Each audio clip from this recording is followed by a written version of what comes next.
At the witness table was Treasury Secretary Nicholas Brady.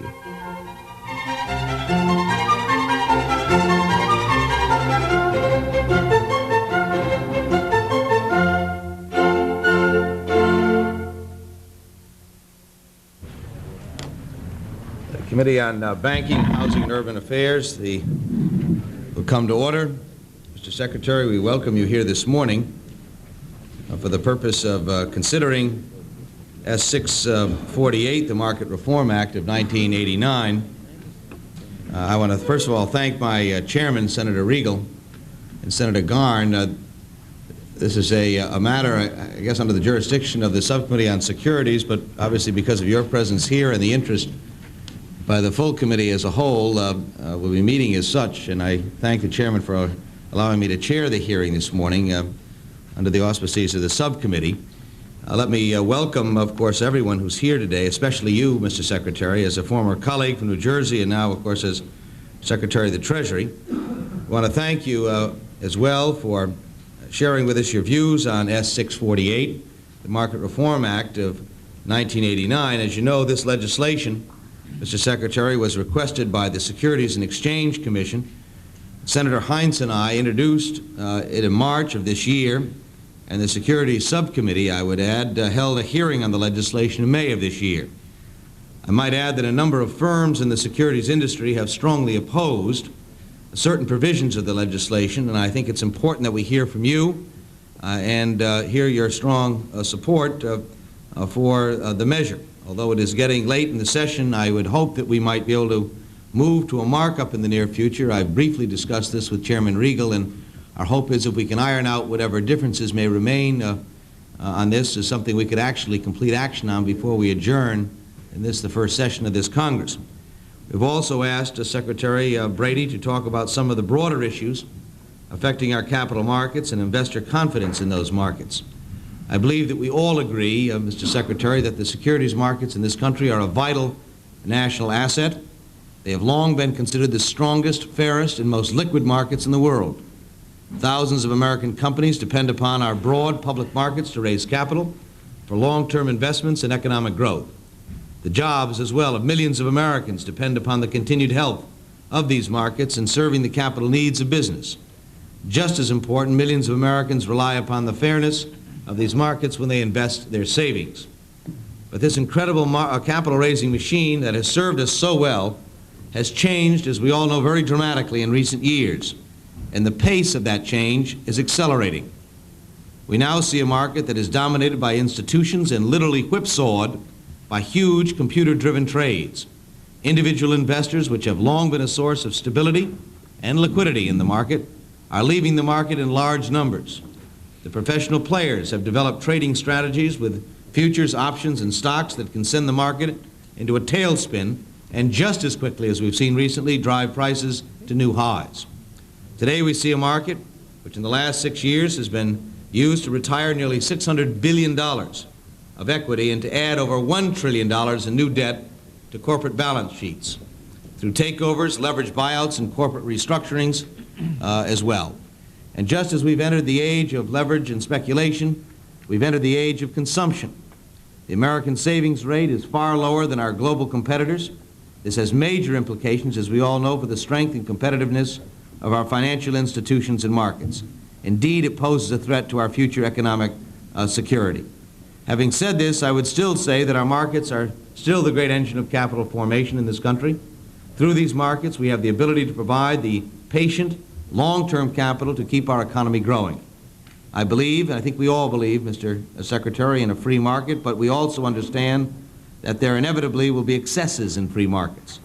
The responsibility of this committee today, with your help, I would add, is to determine just what is the role of regulation in these markets. How do we encourage innovation and permit risk-taking that we all agree is an important part of capitalism, yet preserve the fairness and integrity of our markets and preserve investor confidence in them? Do we rely on the market itself to curb the excesses of its participants, or do we step in at an early point with regulation or with greater supervision? Instead of a higher degree of regulation, do we re-examine the incentives we provided in existing laws, such as the tax code's preference for debt financing? These are difficult questions, Mr. Secretary. In view of your experience in the private sector and in public service, I can think of no one better to work with us in addressing these important issues. And again, I thank you on behalf of the full committee for being with us this morning. Let me turn to my colleagues to see if there are any opening statements or comments they would have. Senator Hines. Chairman Dodd, thanks very much. I want to join you in welcoming Secretary Brady to our committee and to express, as you did, our gratitude to Don Regal and Jake Garn for their scheduling this as a full committee hearing with our recognize the jurisdiction of our subcommittee. Mr. Chairman, you're quite right on the need to move ahead on S-648, and it is critical that we explore today what the administration's position, problems, if any, with that legislation are, because time is running out. And I would just like to make a couple of observations relative to that as to what I mean by time is running out.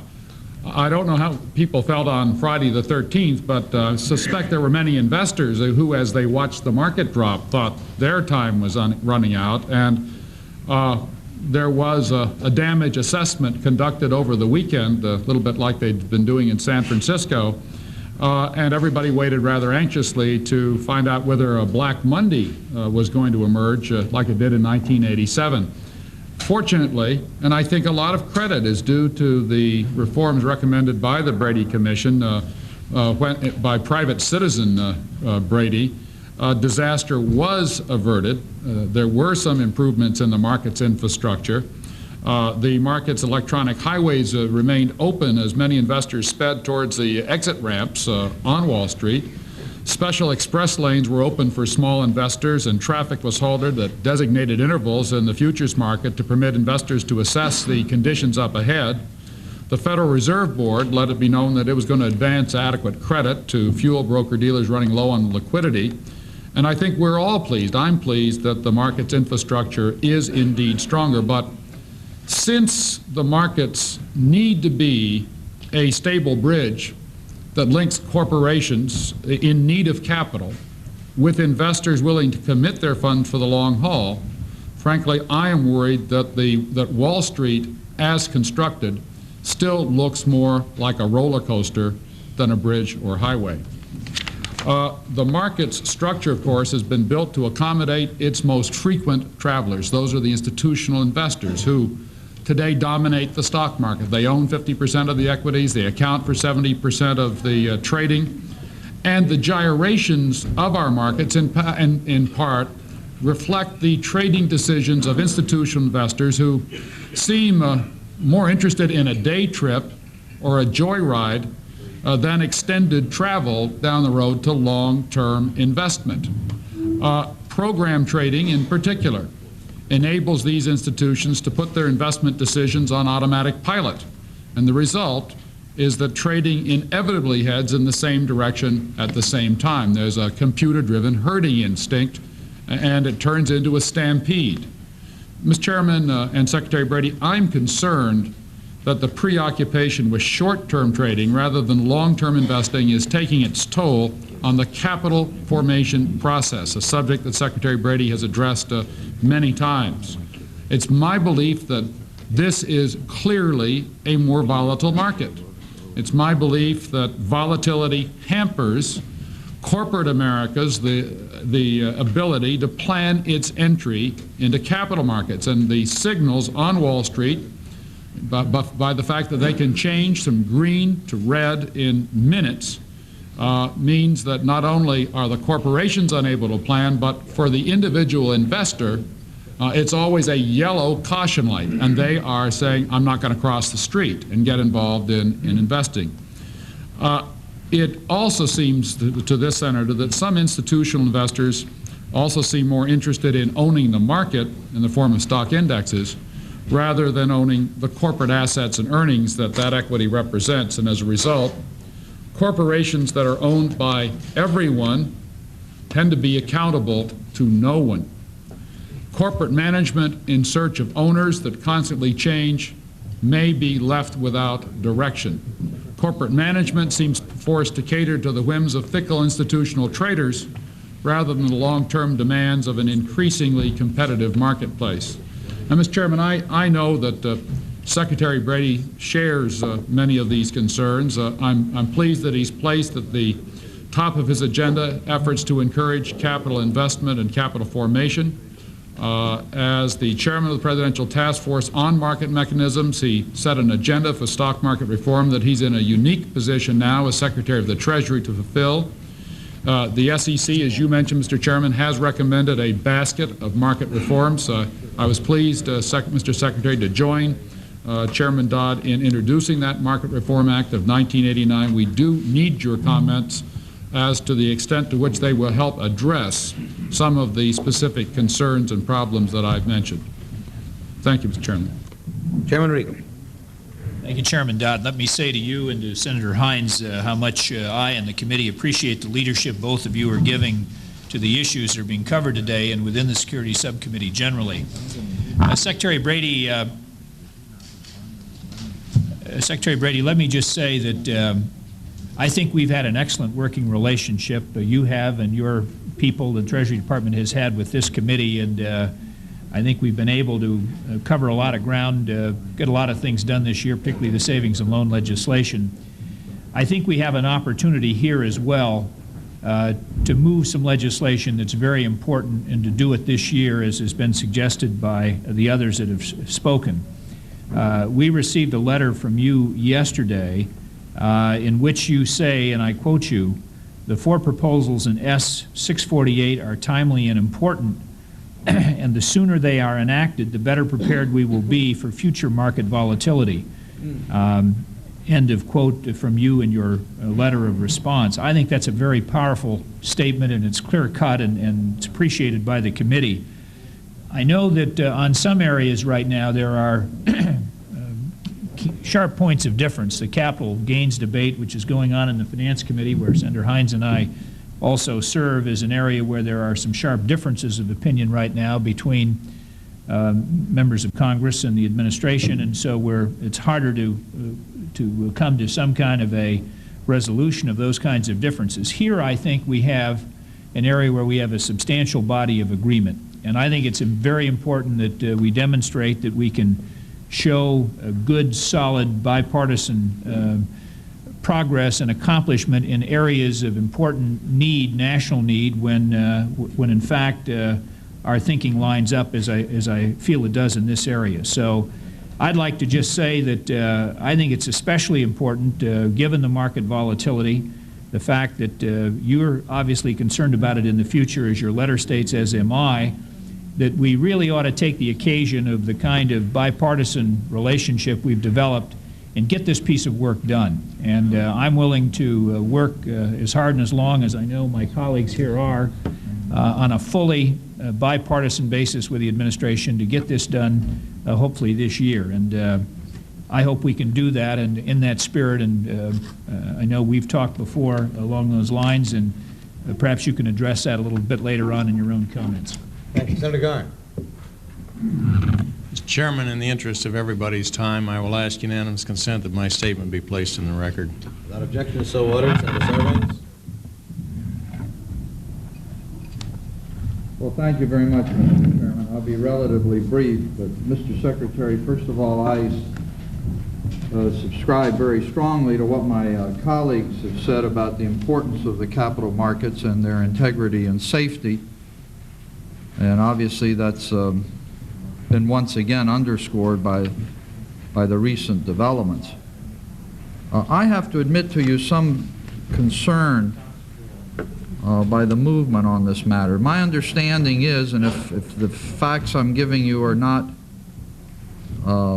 if you disagree with them, I'd be anxious to hear about that, was that Senator Dodd and Hines, the chairman and the ranking member of the relevant subcommittee, introduced S-648, the Market Reform Act, in March of this year, last March, and wrote to you shortly thereafter, right at the beginning of April, seeking your testimony and also seeking your views on this legislation. Unless I'm badly mistaken, your response to that inquiry for comments on that legislation, after all, we look to you, I think, essentially as the key actor in this matter, not only because of your current position as head of the Treasury, as current position as Secretary of the Treasury, but also your previous experience in heading up the Special Commission. And that letter was not responded to until the 24th of October. In other words, 2 days ago, and of course after the market experienced another sort of October crisis. It seems to me it only underscores the necessity to move on some of these matters, and I know the response is, well, why doesn't the Congress move without us? We're obviously not seeking to do that. We want to move with you. And it seems to me that this large gap in time between a request on April 6th and a response on October 24th gives us some concern. It seems to me we need to focus on this and focus obviously ahead of a problem instead of after. Thank you, Mr. Chairman. Senator D'Amato. Thank you, Mr. Chairman. It's good to see the Secretary. And I might mention to the Secretary that I think there seems to be increased concern about the kind of roller coaster ride that the computerized trading has brought about. Some call it the computer cowboy roller coaster ride. At least that's what my staff has prepared for me in some written notes. I might note that 3 other staffers did the same for their senators. I won't identify them. But these are pretty sound thinkers. And no, I'm not talking about the senators now. But Ms. Secretary, I find it interesting. Today, we find 2 things. Wall Street Journal has a story that talks about 1/2 of all program trading on the New York Stock Exchange was in index arbitrage. And I had a rather successful captain of one of the major brokerage houses, and I promised him anonymity, and he suggested to me that this was a problem. And this did not provide capital formation in the truest sense. And that while there seems to be a concern among some of the large brokerage houses that they're not willing to give up the profits on clicking this off, the differences, catching them on the differences. Rather technical area. But I do note that Kemper Financial Services charging, and this again is in the Wall Street Journal, charging that program trading is running the stock market, cut off 4 big Wall Street firms from doing any of its stock trading. I think that is an area of concern that we have to deal with and we must face up to. And I think we're looking to you and people like yourselves for some of the guidance so that we don't come down in a manner which exacerbates the problem and it makes it difficult for capital formation, but certainly in a manner which deals with any of the problems that should be. And if there are people who are manipulating this market to take a short-term profit, and this is creating this roller coaster effect, what, if anything, can we do and what should we do? And it's good to see you here, Mr. Secretary. Senator Dixon. Mr. Chairman, I'm pleased to be here this morning as we hear from my good friend, the distinguished Secretary of the Treasury, Nick Brady, on S-648, the Market Reform Act of 1989, and on other issues related to the strength and soundness of the U.S. securities markets 2 years after the October '87 market break. Now, there's much in Secretary Brady's prepared testimony with which I agree. However, I cannot agree, Mr. Chairman, that issues related to futures margins levels need to be reconsidered. It seems to me beyond dispute that futures margins levels are demonstrably sufficient for safety and liquidity purposes. There are a lot of reasons that future margins are clearly sufficient. I'll point out just 2. Number 1, futures markets clear much more quickly than the stock market. And 2, futures margins are adjusted even during the day as market movements call for it. This system works, and it's worked very well. The recent volatility has put no strains at all on the liquidity or safety of the futures market. I think it's worth remembering that for a significant period during the recent 190-point one-day drop in the Dow Jones Index on the New York Stock Exchange, the S&P pit at the Chicago Mercantile Exchange was closed. It was closed because of the circuit breakers that both New York and Chicago agreed to. Yet the stocks continued to decline by large amounts, even with no futures markets activity. Futures markets margins had nothing to do with that volatility. In fact, I do not believe that any mechanical market mechanism had anything to do with the recent volatility our markets have been experiencing. Instead, I believe we need to look at the real issue, the fundamental changes in the character of our capital markets, in who owns stocks, and in their trading strategies. We also need to keep the fact that financial markets are now international very closely in mind. Artificially raising futures markets margins would have no impact on market safety, but it could very well move business to foreign markets. And if that business is once lost, Mr. Chairman, it would be extremely difficult to recover. Thank you, Senator Dixon. Senator Granton. Mr. Chairman, I want to pick up to some extent where Senator Dixon left off. Let me thank our distinguished Secretary of the Treasury for coming today. I'd like to remind members of this committee and the Secretary that financial markets are international, that we are in competition with every other financial market in the world, and if we drain the pond and stop feeding the goose and burn down the coop and let the dog loose to chase it around the barnyard, it is probably going to fly off somewhere else and make another country rich. A second point I'd like to make is that while we talk about all this instability, nobody ever addresses the fact that the instability always occurs at the same time of the year, in the middle of October. And what happens in the middle of October? What happens in the middle of October is we have financial chaos in the Congress because Congress cannot make a decision.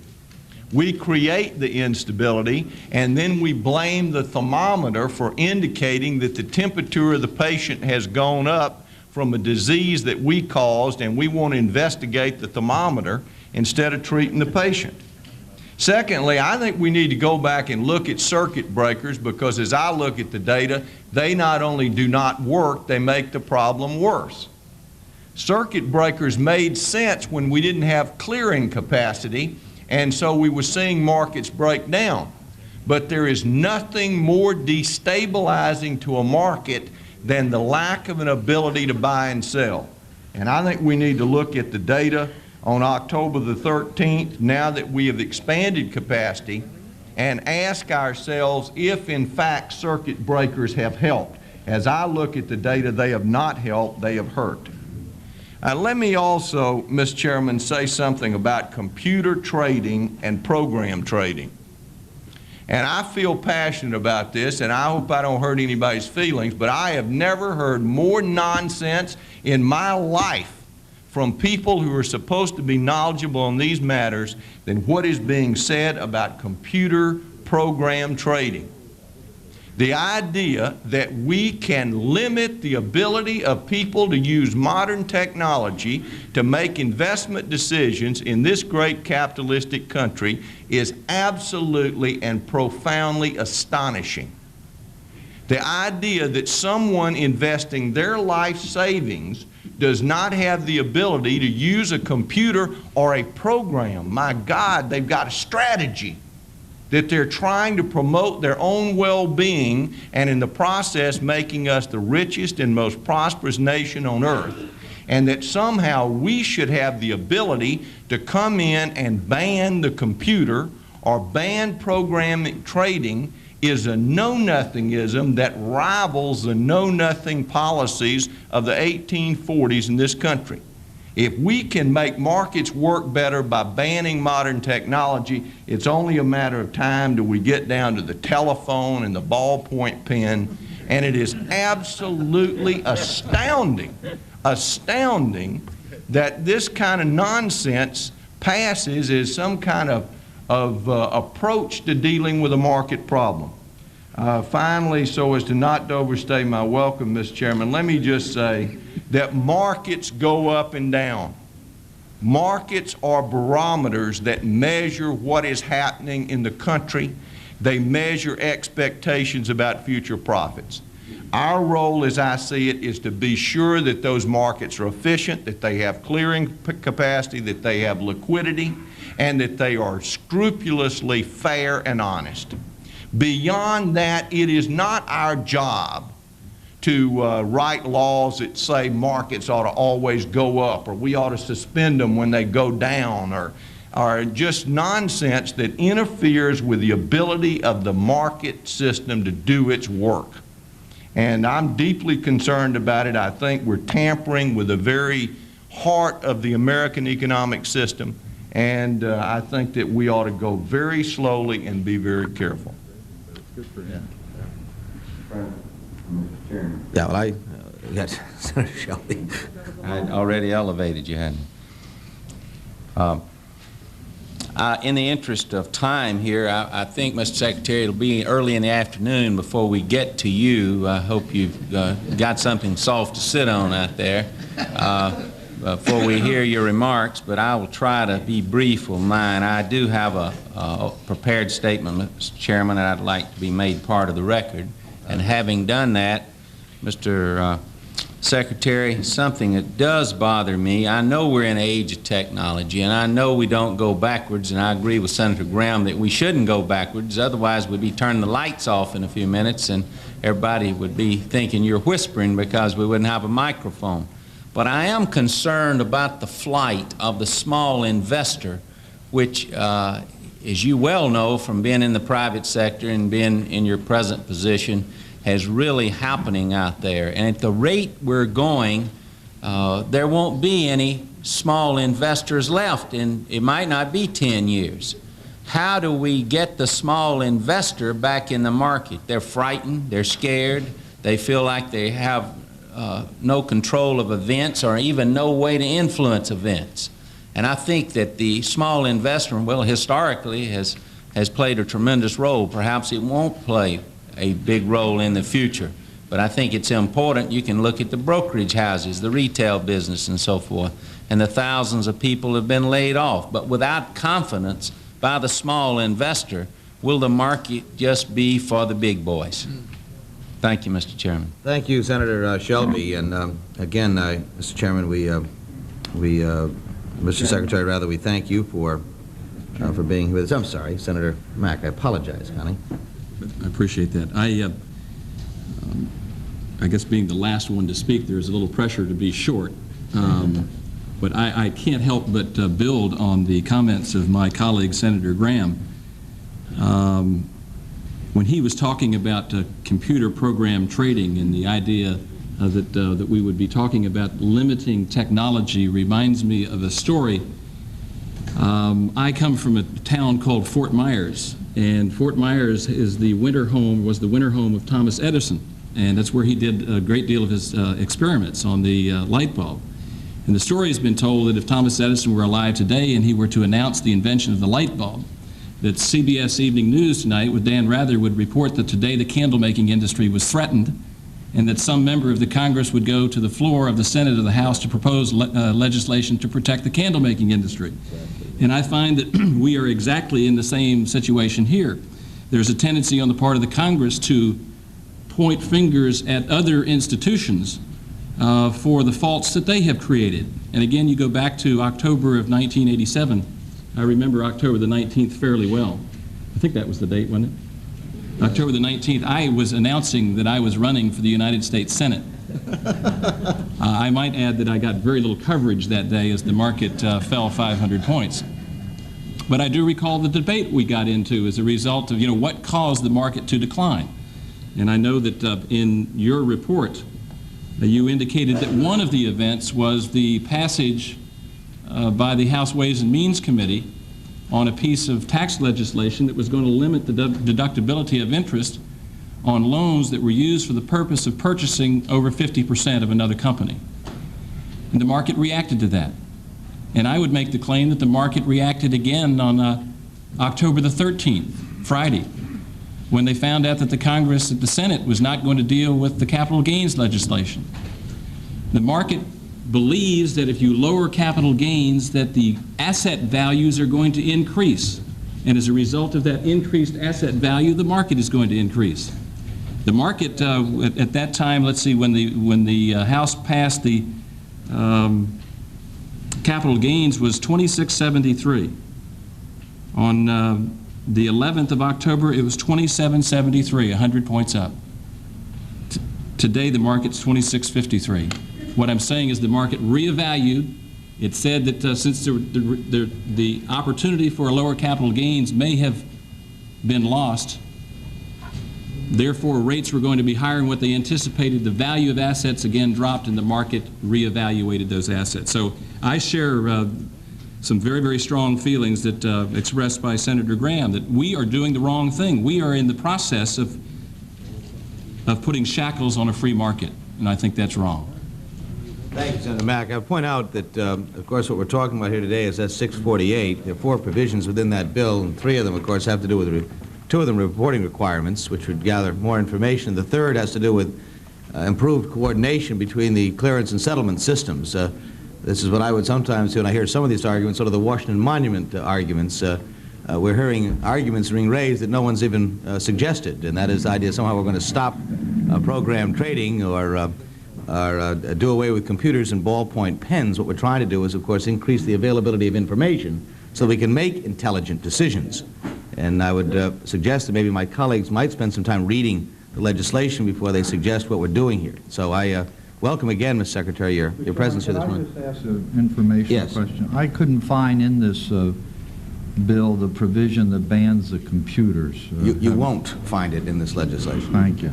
Mr. Chairman, may I respond? Certainly. Created confusion. I was responding to all this roller coaster business, and these roller coasters have always frightened me, even as a child. And when people start talking about these things, I notice they start ending up in bills. So it wasn't that I was saying that the forces of darkness and evil have overtaken your bill. It's just they're always so much in evidence here that you had to shine light. I was concerned there may be some confusion over that. I'm glad my colleague from Texas is. Mr. Chairman, if I might add to the confusion. We're going to get to you eventually, Mr. Secretary. I've always been concerned about that roller coaster. I'll tell you something, I wouldn't even ride that one in Coney Island where I grew up as a kid. And I have to tell you that we're not talking about, nor am I suggesting, banning program trading by use of the computer. However, there seems to be a very real abuse of a system as it relates to futures and indexes, etc., that has been used to protect against great market fluctuations. So that if someone enters into a contract, they buy a future, it's a hedge that during the construction period of something that the market doesn't move up or down so much, they're paying an insurance premium to guard against the great fluctuation. And farmers use it, and traders use it in that traditional sense. It was never intended to create instant profits as a result of the market moving in one direction, being triggered off, and then moving in quickly to capitalize on the differential on that future. Now that's what's happening. And it doesn't have a damn thing to do with the computer. But in the age of computer, and with an age of millions of these trades being able to be made instantaneously, what happens is the large brokerages are able to come in and to capture a differential, which means millions of dollars to them. And to put it bluntly, and that's not what it's about, because what you're going to do is you are disadvantaging the small trader who's out there buying, the small investor who is investing his dollars. It was never intended, those futures and those indices were never intended for profit making in that manner. And that is exacerbating this roller coaster effect. And that's what we have to examine. That's what we have to examine. I thank you. Thank you, Senator D'Amato. May I suggest, Mr. Secretary, we have a vote, and rather than get you started on your testimony, we'll give you, now that you've had an opportunity to hear all of this wisdom from this side of the table. Chairman, could I suggest it would be early afternoon, as I said, when he gets back? We'll take a 10-minute break here, then come back and accept your testimony. We thank you for your patience as well. Chairman Regal had a comment he'd like to make. Chairman, as we go out the door, I also want to place in the record at this time a letter that I sent to you, Mr. Secretary, and also to the SEC Chairman, Mr. Breeden, earlier this month on the issue of junk bonds. And I want to say that I very much look forward to your response on that letter, Mr. Secretary, and also, of course, we look for Mr. Breeden's response. That subject has not come up as yet, but the letter is important. I know you have it, and you'll respond accordingly. Thank you, Chairman Regal. Committee stands in recess for 10 minutes. C-SPAN's coverage of this hearing on stock market reform will continue following a short break.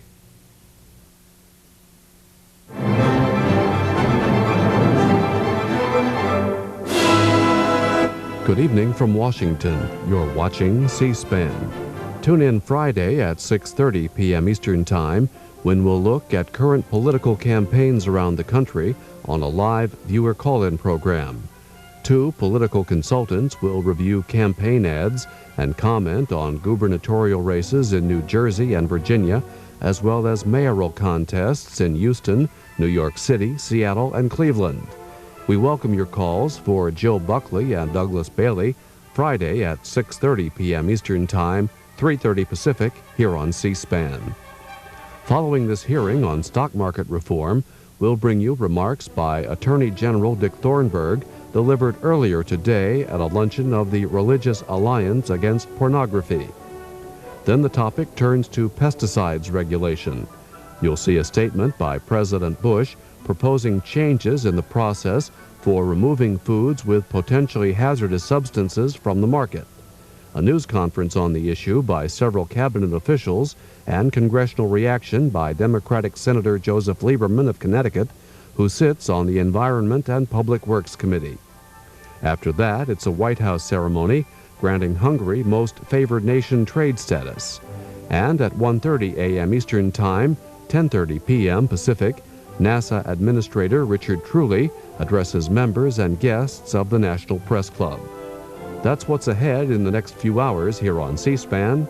Thanks for watching.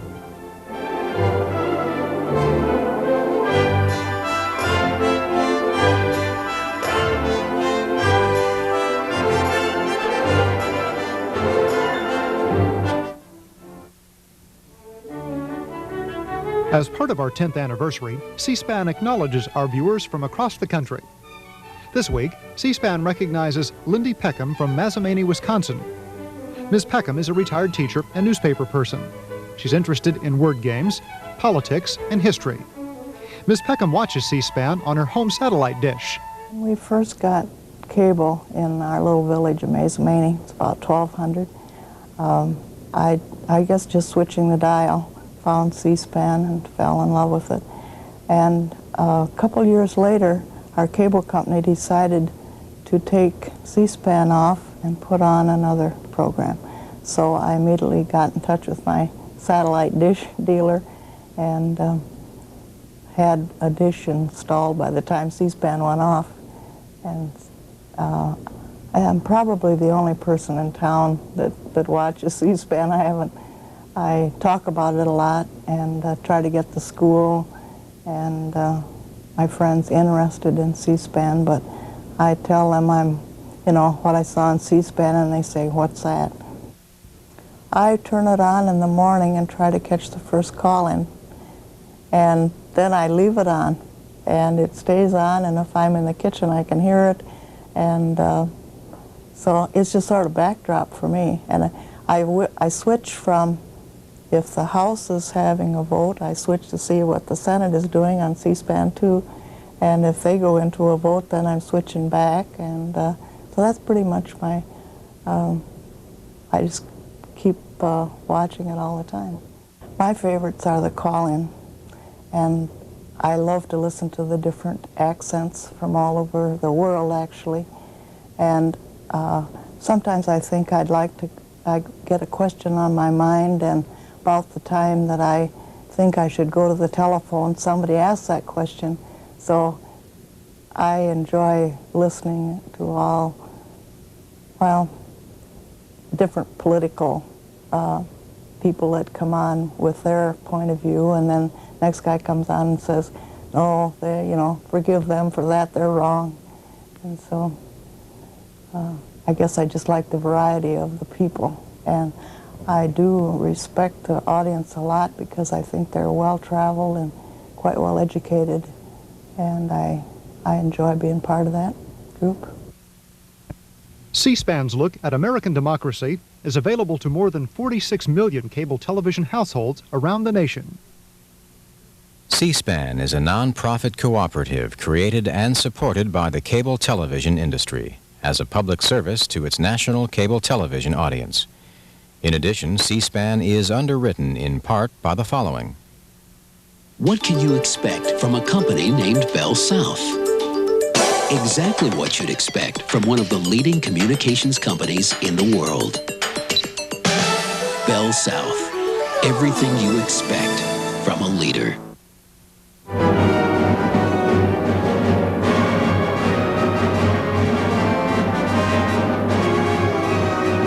Up next, we return to testimony on stock market reform before the Senate Banking Committee. Testifying at Thursday's session is Treasury Secretary Nicholas Brady.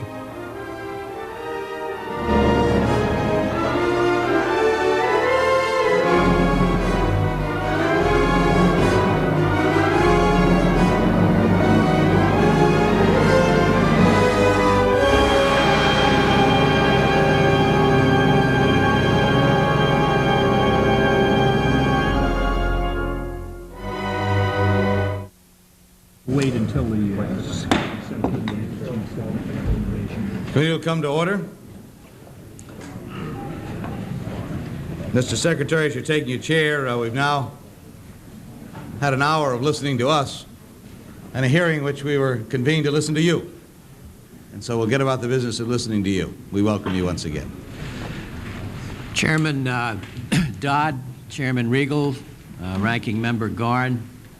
I see Senator Hines is not back, but I want to start off by welcoming the interest of the subcommittee. We appreciate the time that you and your staff have given us on this legislation. And again, I always refer to Senator Riegel's testimony that we have had close cooperation with his committee, and that's exactly the facts.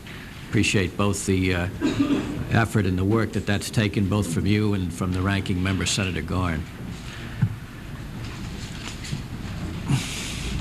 In the interest of time, I will summarize the written statement that I've submitted for the record.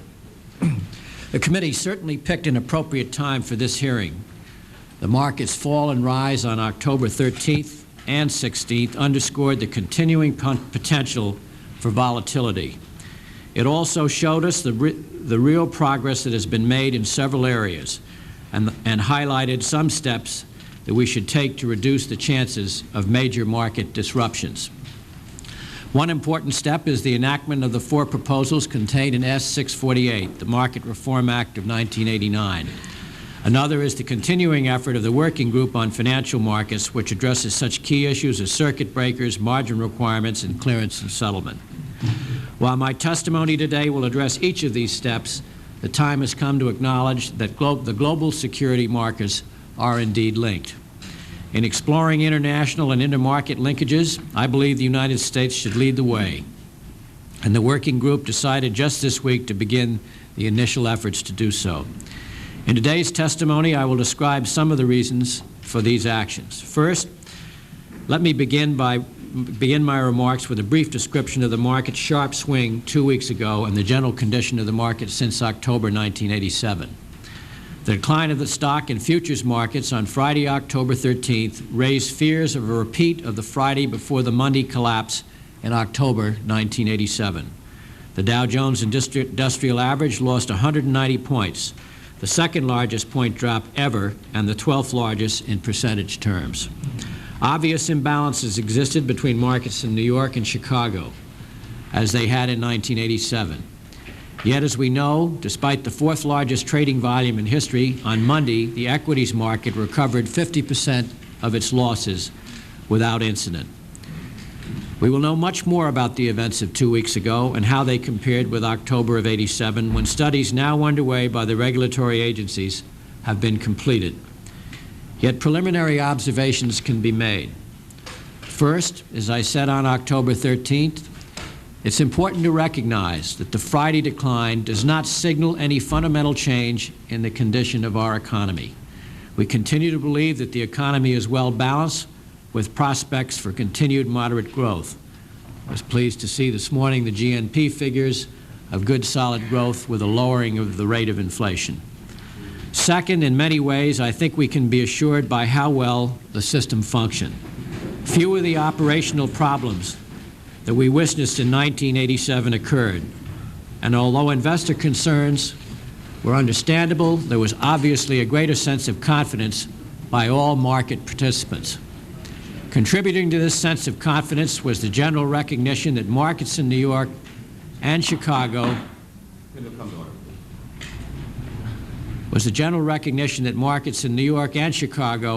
really act as one market. Furthermore, the systems that were put in place over the last 2 years to address the market gyrations appeared to have worked reasonably well. As in 1987, the futures market led the other markets down. But this time, circuit breakers were triggered twice. They seemed to perform as designed and appeared to relieve some of the pressure on the stock market. However, their performance needs to be analyzed carefully in order to draw any final conclusions. Another positive development was the computer capacity added by the securities exchanges, which seemed more than adequate to handle the exceedingly high volume on October 16th.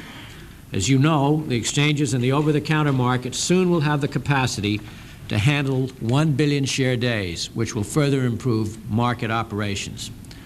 Over the weekend following October 13th, the members of the working group were in constant communication with each other, the self-regulatory organizations, and the domestic and international markets. Together, we collected information about risks to the system and major participants, and what reaction we could expect at both the retail and institutional levels. Our most pressing concern was market overhang, the unfinished business that we had hoped would not flood the market with sell orders on Monday. The futures market on Friday closed at a discount to the stock market, which was equivalent to 50 points on the Dow Jones average. This was a significant discount and an obvious cause for some concern. As a result, we canvassed retail firms, major investment banks, institutional investors, M&A arbitrageurs, and mutual funds to address conditions in the market, assess conditions in the market. While we learned much that was helpful, other information that would have made our task easier, such as large trader data in the stock market, was not available. I believe that during our next period of market turbulence, it would be extremely helpful to have that data before us. Apart from the events of October 13th, there is both good news and bad news about the current condition of the securities markets. The good news is that distortions from portfolio insurance have more or less disappeared. Price-earnings ratios seem more in line with fundamentals. The economy continues to expand, and the stock market has recovered from October 1987. And the working group has helped to substantially lessen possible systemic dangers to the U.S. financial system. There's also some less good news. Participants, both institutions and individuals, have left the market in numbers. The amount of new equity issued in the markets is off substantially, even in the face of an expansion. For the first half of 1989, initial public offering volume was down 60% from the first half of 1987. And finally, extreme cases of market volatility continue to occur, as we were just reminded on October 13th and 16th. In short, some of the specific weaknesses in market mechanisms are still with us and must be addressed. That is the reason that I believe the legislation before this committee represents important steps in the right direction. As you know, we recently sent the committee a letter expressing administration support for the Market Reform Act of 1989, which is attached to my written statement. The bill's 4 proposals, which respond to issues raised by the '87 market break, would Number one, authorize the SEC to take certain actions in a market emergency. 2, authorize the SEC to require large trader reporting. 3, facilitate link or coordinated clearance and settlement. And 4, authorize the SEC to require reports from broker-dealers concerning risks posed by their affiliates. The administration believes that all 4 proposals, with some modifications, will better prepare us for the future market volatility. Since the letter attached to my written statement details our reasons why, I will not repeat them here. I will only say that we stand ready to provide any technical assistance that the committee may require. The working group. We are generally pleased with the progress of the working group on financial markets, consisting of the Treasury Department, the Federal Reserve, the SEC, and the CFTC. Indeed, through the constructive actions of market participants, regulators, and SROs, the working group has accomplished much of what was advocated by the commission I chaired in '87, the Task Force on Market Mechanisms. The working group is focused on the significant suggestions of the task force and others that could reduce systemic danger to the U.S. financial system in the event of another severe decline, such as we've seen in last week, on the 13th of October and 2 years ago. Most importantly, the task force fundamental premise has been widely accepted, that the market, futures and option markets, are linked as one market. This recognition of one market has prompted the private sector to adopt the task force recommendation of coordinated circuit breaker mechanisms, the joint plan of the Securities and Futures Exchange to establish coordinated trading halts. We applaud the decision in October to extend the circuit breaker between the New York Stock Exchange and the Chicago Mercantile Exchange for another year. In addition, the working group is currently reviewing the timing of release of important government economic data on days when contracts for equities, options, and futures expire, the so-called triple and double witching days. We will also analyze the regulator's review of performance of circuit breakers on October 13th and whether they need to be modified. In short, the working group has created a process for coordination, dialogue, and cooperation that has continued in this administration. Staff has met regularly since the beginning of the year, and in the short time since Chairman Breeden's recent appointment to the SEC, we have held 2 meetings of working group principals. I believe that 3 of our most important agenda items are globalization of the securities markets, margin requirements, and clearance and settlement issues, which I would now like to discuss. The task force I headed 2 years ago concluded that our domestic stock and futures market are closely linked, are so closely linked as to constitute one market, requiring coordinated policies and procedures. Although the world securities and derivative markets are unified in only some respects, the evidence of their close linkages and interdependence has continued to grow. International transactions in securities have soared from levels earlier in this decade. Foreign purchases and sales of U.S. Treasury notes and bonds surpassed $3 trillion last year.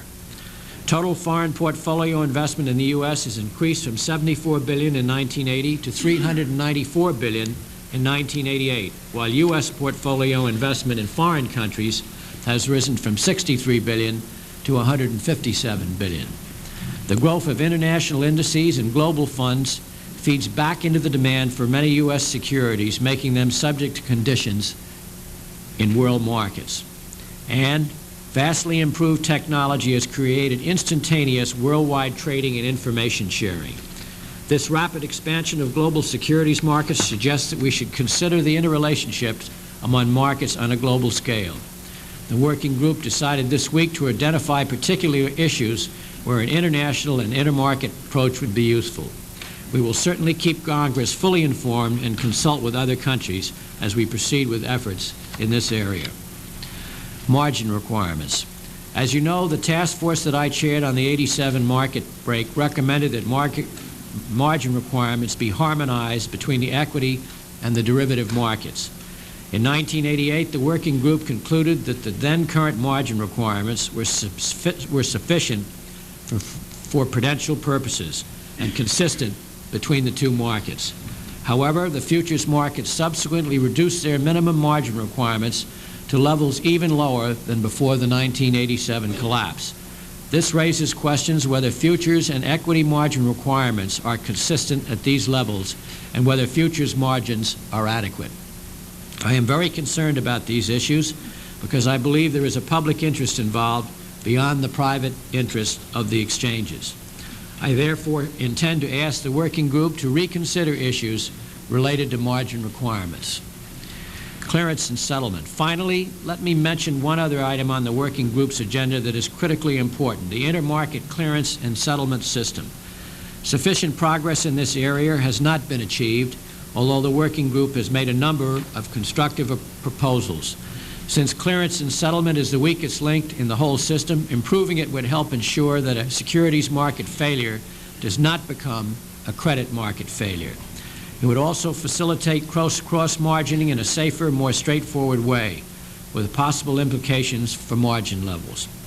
Clearly, much still needs to be done in this area, both domestically and in the international arena, and the sooner the better. The proposal in S648 to facilitate linked or coordinated clearance and settlement systems would be a useful way to facilitate this process. This and other action is essential if we are serious about strengthening the weakest link in the system. In conclusion, there is a continuing need to modernize our domestic markets to make them operate more effectively, while at the same time identifying those areas in which an international approach would be useful. This does not require burdensome new regulation. Furthermore, we cannot and should not attempt to eliminate major market moves, whether by legislation or regulation. But we do need to ensure that our markets are configured in the best manner possible to withstand the increasing demands that are placed on them. We should concentrate on ensuring the preeminent position of the United States markets in an increasingly global marketplace.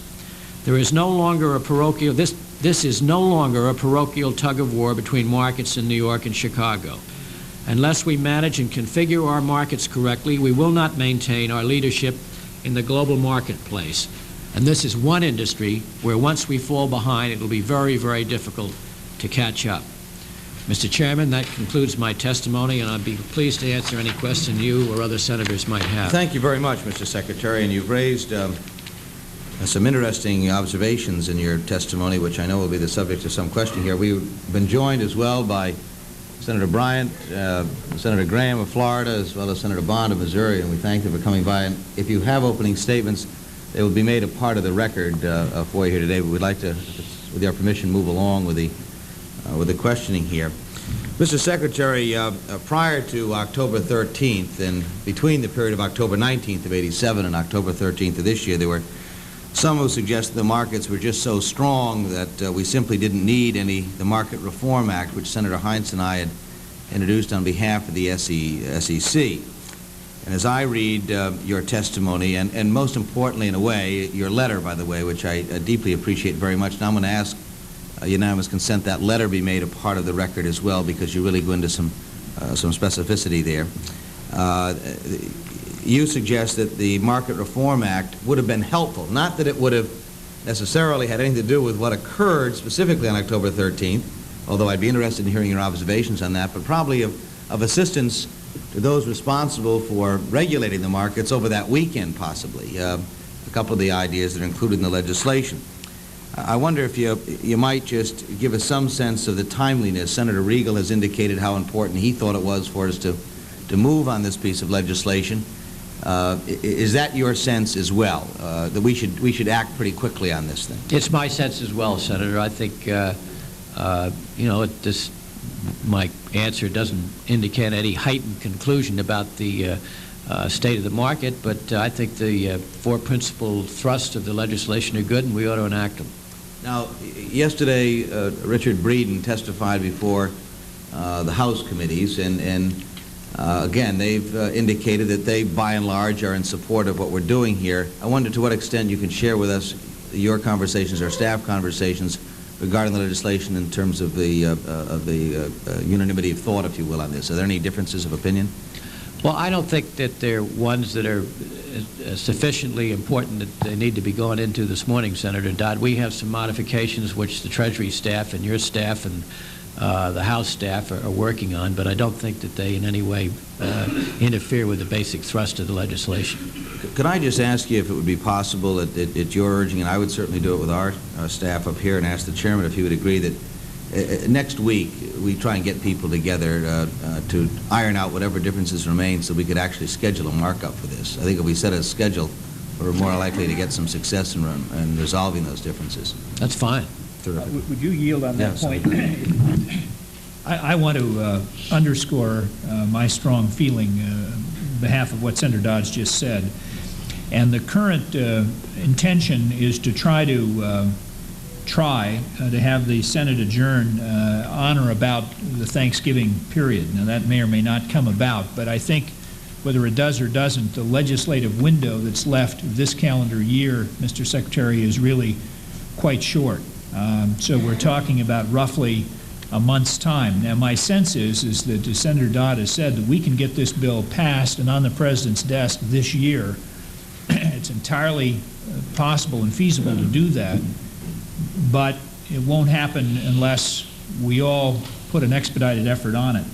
And I'd like to just say again that if I don't know that the differences that are outstanding now between, say, Treasury and the SEC amount to that much, or other sort of fine-tuning that needs to be done, but I think if we can have a formal process by which we get this ironed out in the next 7 to 10 days, I think we can report it through the full committee, take it through the Senate. I think the House will be agreeable with what we want to do here, and I think, you know, we can all have in place before many more weeks pass these steps and protections and items that can be helpful to us, and particularly in light of the fact, as you have said, you know, no one knows what's ahead, and we're not assuming the worst by any means, but let's have all the tools and useful things we can in place. And so I think that I just want to pledge the cooperation of this committee to do this. We'll put other things aside to really work with you and the SEC. I suspect you may have to be the convener with respect to the non-congressional side of this puzzle, but you know, I think we can get this done, and I'd really like to see us do it, and I know you've stated you feel the same way. Thank you, Mr. Chairman. You spent a few minutes in your testimony, Mr. Secretary, talking about the internationalization of markets, and Senator Heinz and I held hearings earlier this spring on the globalization of markets. It's been an interest of mine, I know an interest of the Senator from Pennsylvania's, and I'm delighted to see you raise it to such a high level here in your testimony this morning. Last year, you may recall, we had the bill which didn't pass, the Intermarket Coordination Committee, to deal with cross-market issues, and I had offered an amendment at that time in committee, which was adopted. The bill just never was ended up being passed, to have us look at the whole question of foreign financial regulators and how we coordinate our activities there. Chairman Greenspan earlier this year indicated that he felt there was a strong need for greater coordination on the international front. And I couldn't agree with more, by the way, your statement that if we lose the advantage in this area, an area we never should, trying to regain it will be years trying to do it, if ever really be successful at it. And I wonder if you might just share with us a little more specificity your outlook on the possibility of actually getting something done in this area on the international front, and where you think agreement is likely, where you think it's probably not likely, where we ought to be focusing our attentions, and what we can do to help in that process. Senator Dodd, I think in the international area, the progress may be a little slower because, as you're well aware, we're talking about SECs and Federal Reserves and Securities and Exchange Commissions of foreign countries, and we don't have the same ability to make action happen there that we do here. And there is, I know from my work on the G7, a certain feeling that every country knows best what it should do. So I think we should continue with an effort that has been made in the last 2 years, which is to increase the educational side of the equation. In other words, to get more of the same kind of facts out with regard to the international flow of funds as we did in the task force report in 1987. There is no question in my mind that there is a greater interconnection these days than there were before, and it is the result of the electronic data transmission and the way news spreads around the world. I've told you this story before, but it's worth repeating. I happened to be in China at the Great Wall on the 16th of October, 1987, and someone came up to me and said, the stock market's gone off 120 points. That was a Friday. And I thought to myself, my gosh, here I am in the bastion of communism, and somebody's come up to me and told me something that happened on the New York Stock Exchange. So it brought home very clearly to me how the world has changed and that information which previously couldn't go across borders does. And of course the same thing is true with the flow of funds. So each person has their own example of how this has happened. But when we see the events as we did of this recent Friday, October 13th, the way we exhibit surveillance and try to access the markets is not only by looking at our own markets, but by looking at what's happening in the London market, the Tokyo market, and the currency market. So it's very clear to me that the degree of internationalization continues to increase every day. Just to follow up on this, the red light is going on, but we saw the reactions in the Tokyo exchange, the London exchange, even this past crisis, if you will. What steps, even informally, are being taken to try and deal? Any conversations? Are there hotlines being established? What goes on so that you minimize getting the domino effect as you go around the clock 24 hours, so you don't end up exacerbating it each time it makes the revolution? Well, there are hotlines, and not in the sense that there's a red telephone or anything like that, but the Treasury and the Federal Reserve keep in very close contact with Japan, London, and Germany, and other major exchanges around the world. Just the weekend of October 13th, I can assure you that between the Treasury and the Fed, we had a number of conversations with people in those countries in order to assess not only the market activity, but the level of settlement and clearance worries that they might have or might not have. Well, I know Chairman Greenspan announced over the weekend, that as they had done in 1987, that liquidity would not be a problem. That was a very important statement for him to make. Were similar statements made by his counterparts in other countries, for instance? I can't give you the answer to that question, and you'd have to ask Chairman Greenspan. I'm not sure whether he made a statement himself or whether that was a newspaper report, but perhaps it's more proper for him to answer that question. At any rate, I know that the Federal Reserve in New York and Japan and other capitals of the world were in contact.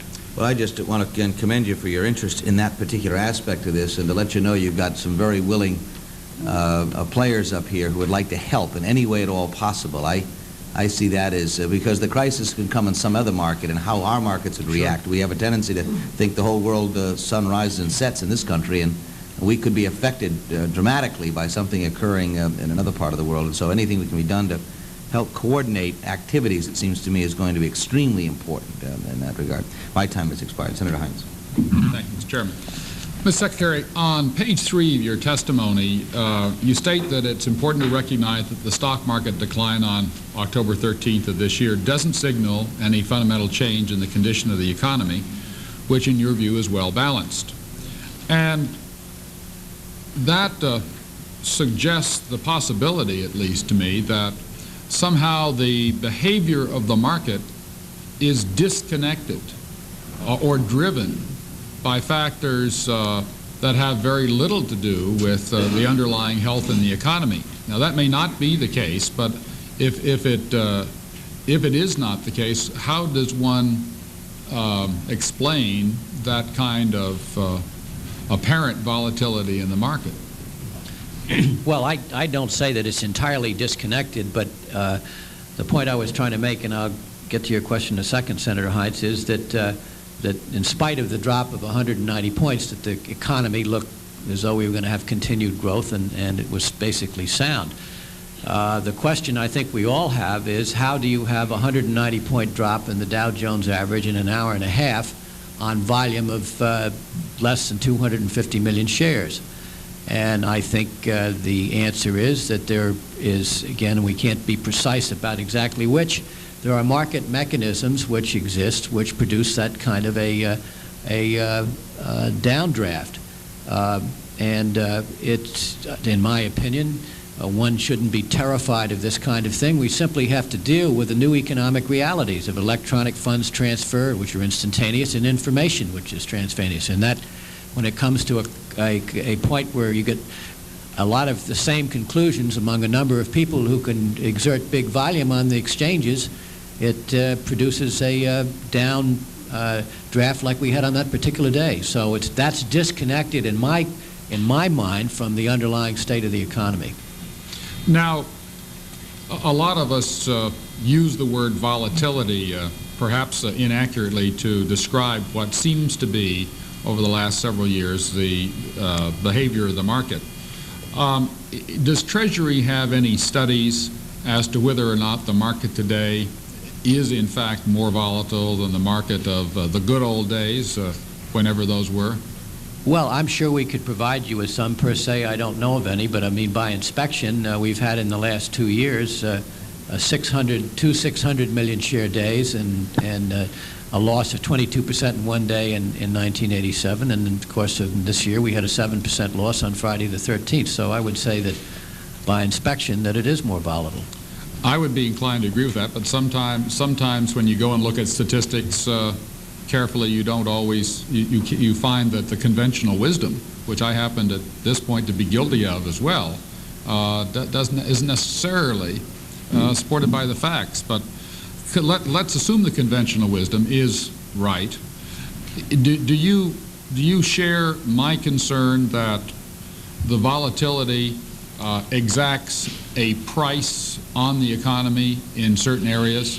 My hunch is that if you're a corporate treasurer or a corporation trying to raise money, it causes certain kinds of problems for you. My hunch is that the fact that there are demonstrably fewer individual or so-called small investors in the market is a signal that they have become frightened, whether it's because of the fear of being coming after people who are front-running or coming after people who have better technology and computer hookups, that those investors have been driven from the market, and therefore both the people you would want to come to the market to raise money and the people you'd want to go to the market to help supply it are indeed casualties, and that there is a very real cost to the system from that. Is that true? I would agree that the individual investor seems not to be able to figure out how to deal with the phenomenon of volatility. I mean, the statistics indicate that he did leave the market after '87, and although certainly there's some individuals who are back, that the usual participation by individuals isn't what it used to be. Obviously, your point about the treasurer financing into this kind of market, when it's seesawing like this, it's harder to do. Does that suggest then that if there's less money for the people that need it, that the cost of capital probably is increased? Well, we don't have. I mean, one could say that, Senator Hines. We don't have any statistical analyses that would prove that, but I mean that could be a conclusion. It would be easier to prove that than to prove just logically, though. It would be easier, I suppose, to make a stronger case that the cost of capital is going up as a result of that than down. Well, I think that the volatility that we have in the market is something that is difficult for a lot of people to comprehend. I would only suggest that the work that's been done not only by this committee but by the Treasury, the Fed, and the SEC since 1987 to lay out some of the facts as to how this happens has produced an understanding of that process, which I think had a good deal to do with the fact that the loss of 190 points on Friday, which was greater than the loss in the similar day in 1987, didn't produce a corresponding down day on the following Monday. The reason I'm following this line of questioning is really, and I'll conclude it because my time is about to expire, is this: I know you are very cognizant of the high cost of capital that America has, and which puts us at a competitive disadvantage in comparison to our major trading competitors. There is, however, a school of thought in this country that says that doesn't matter. That it really doesn't matter that the cost of capital is differentially high in this country, and that all you need to offset that is a weaker dollar, and everything will be fine. And the weaker dollar will make our exports more profitable.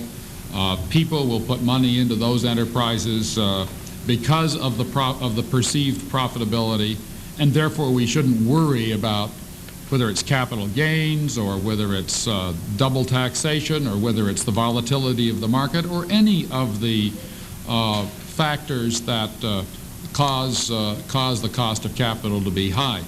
What do you say to that argument? Because it is a central argument against doing anything. Well, Senator Hines, we've spoken out very strongly, and particularly in recent days, on the cost of capital. But the question is, can't that cost of capital be offset by a weakening of the dollar? The exchange rate of the dollar relative to the basket of major trading currencies, if it goes down, that's good enough. It raises the cost of imports, lowers the cost of exports. That makes that somehow makes the country better off. I'm not sure that's the case at all. I think that I don't want to get into commenting on the level of exchange rates, because every time I do, it produces a turbulence in the market. But I'm not sure that a weaker dollar may mean that the cost of capital in this country would go down.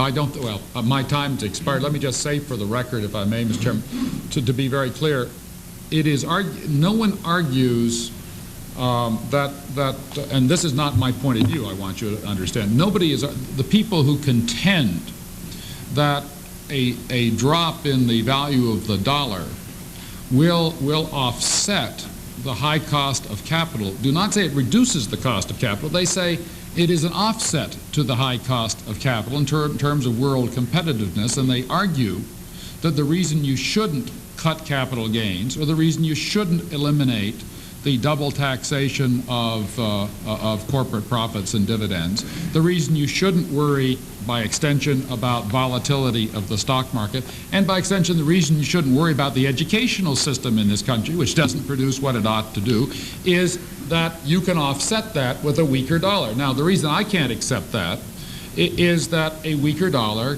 carries with it some very high prices. It's called inflation, literally. A weaker dollar means that you have higher priced imports, and in a global economy, you pay for those higher prices because of the interconnectedness. Therefore, I don't find that a very satisfying explanation, but I wanted your views, and I've given you mine. I'm sorry. Thank you, Mr. Chairman. Thank you, Senator Hines. Senator Riegel, Mr. Chairman.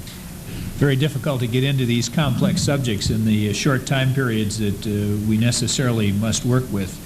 I appreciate the quality of the statement today and the fact that I think you've hit a number of things head on, and I appreciate that. I want to get into the issue of the churning that may be going on in the market, the excessive trading activity that may be separate and apart from whatever the underlying fundamentals are.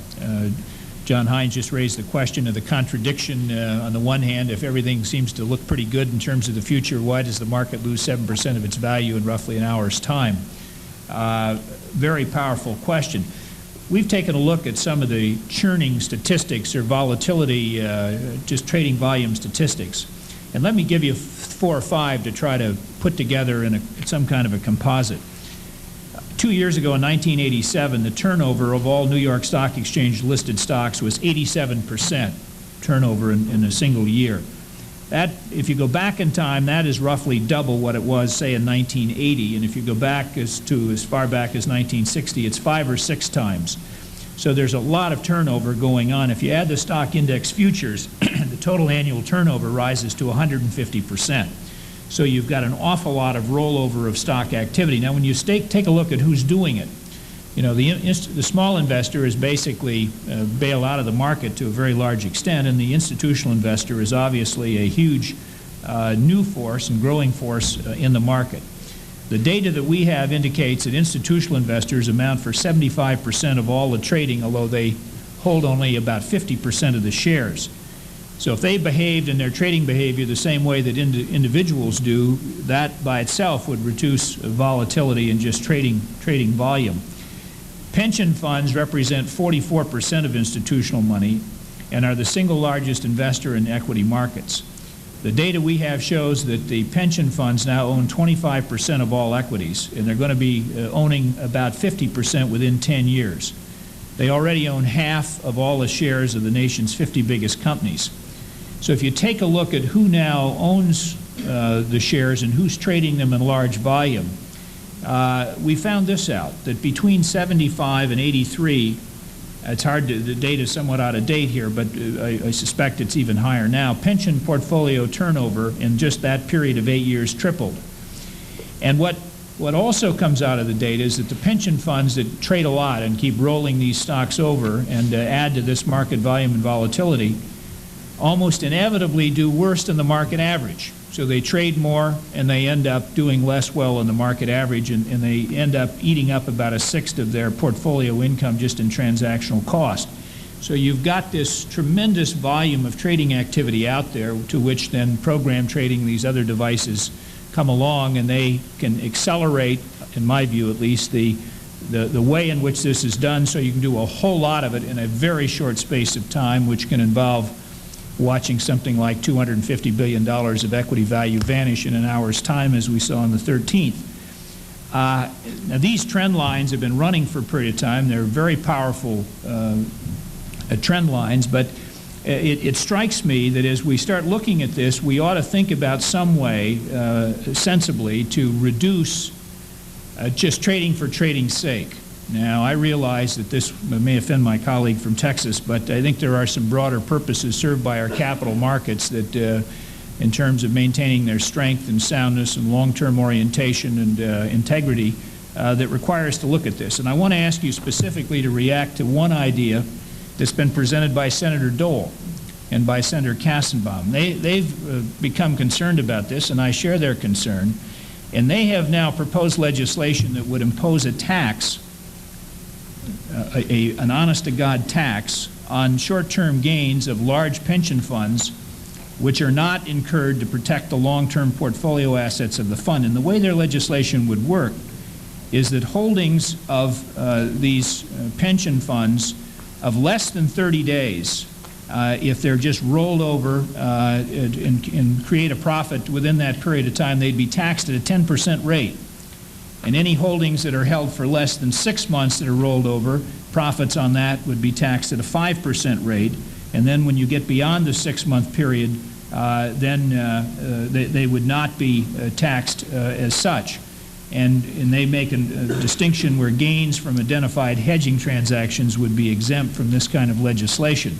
Now, what they're obviously, Senators Dole and Kassenbaum are trying to do here is to connect up all of these different things that seem to be going on at the same time. The loading up of shareholder power in the pension funds, institutional investors, the speed and the frequency with which they just engage in this rollover activity, and the degree to which it's adding to volatility, which seems not to carry with it much benefit.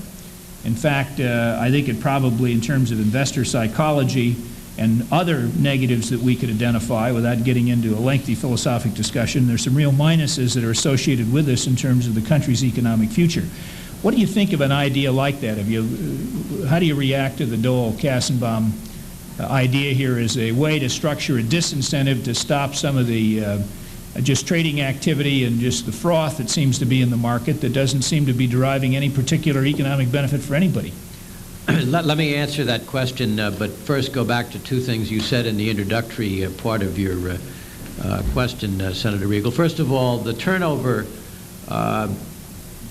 rate has gone up. To some extent, that's because the turnover has gone up, and to some extent because there's been not very many new issues during this period of time. The supply of stocks, which would ordinarily increase, hasn't kept pace with the rate at which it increased in previous years.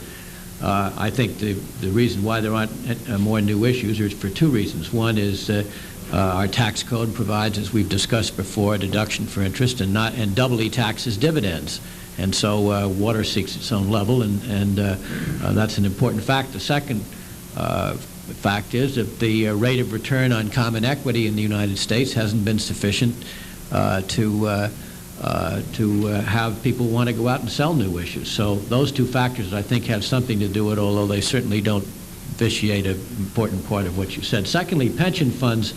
I can never think about pension funds just as I know you don't, just as some group of funds sitting off to the side. They are the people of this country's savings. And so to the extent that we decry the disappearance of the individual investor, to some extent he's saving through pension funds, and he's participating in the market through their involvement in the market as well. So I take your point, but I also say that pension funds and other large funds, generally speaking, are the individual investor's way of coping with what he sees as volatility in the market, and then his investment takes place in that way. Now, with respect to the Dole-Kassebaum legislation, I think it's further worthy of a good deal further study, and I can understand the concern that Senators Dole and Kassebaum have in this matter, in the sense that the pension funds rate of turnover has increased in recent years, and of course they're not subject to tax. I think at the same time that we take cognizance of this, we also have to understand the fact that these funds are a bigger part of the market, and do trade more frequently is the reason why we have the liquid markets that we do. So if you were to go ahead and suggest, and I don't suggest that at this moment, you want to put a tax on pension funds based on the length of their holdings, then I think you have to be prepared to study as well what effect that has on the liquidity of markets. So I think that study ought to be made, and until it's made, I really would reserve comment. Well, perhaps we can consider asking that something like that be done, because I think the fact that issue has now arisen on the other side of the aisle by serious people in a serious way, I think indicates we ought to take a careful look at it. Well, Senator Kassebaum is here. Senator Graham I'm going to recognize next week. But we may want to make that request of you, but since Senator Kassebaum was one of the co-authors of the bill, I want to give her an opportunity to raise some comments about that. Mr. Chairman, since I'm sitting next to her, and I feel that we've been studying this idea for 5,000 years and have rejected it in the West, accepted it in the East, when the outcome is pretty clear. If Mrs. Kassebaum wants to go ahead and go, I'll wait. I'm going to be sweet to her. You mean chivalry you have accepted in the West? I think he's going to blast your idea, but he's going to be nice to you. Is what I think. That's why, my friend, I'd rather follow you. I think the senator from Texas has just been had. Well, so much for chivalry. Well, thank you, Mr. Chairman. In fact, in a very real sense, we've been trying to debate at least one version of this idea in the Senate for several weeks. And it's a version that has to do with the carrot instead of the stick. The proposal that's been discussed here is to find a way to punish people who want to exercise their freedom to buy and sell at short intervals, which I thought was sort of a constitutional guarantee. But we have been debating this in a very real sense when we've been debating capital gains. Because in debating capital gains, we have been debating a way to provide incentives for long-term capital accumulation. And I'd like to ask the Secretary to give him some opportunity to put a good veneer over the previous comments, to comment on capital gains as a way of doing with incentives what the senator from Michigan has talked about, using the cold, dead hand of authoritarian government to do.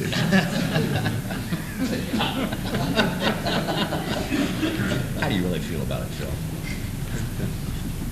Stop sugar. Senator Graham, I would be glad to, I think many senators have heard my thoughts on capital gains, and I don't want to burden everybody with them again at great length, but we feel very strongly, and the President particularly feels strongly, going back to his own experience with the startup of a company that he was a big part of in his early days, that capital gains are a generator of growth.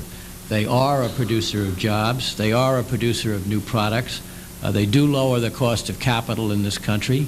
That it does make sense to have a differential between regular income and long-term capital gains. If we are trying to orient people towards investing for the long term, to have one flat rate places no premium on sticking with an investment and producing the kind of results that we believe can only be made for the long term. So I totally agree with the thought that you've advanced.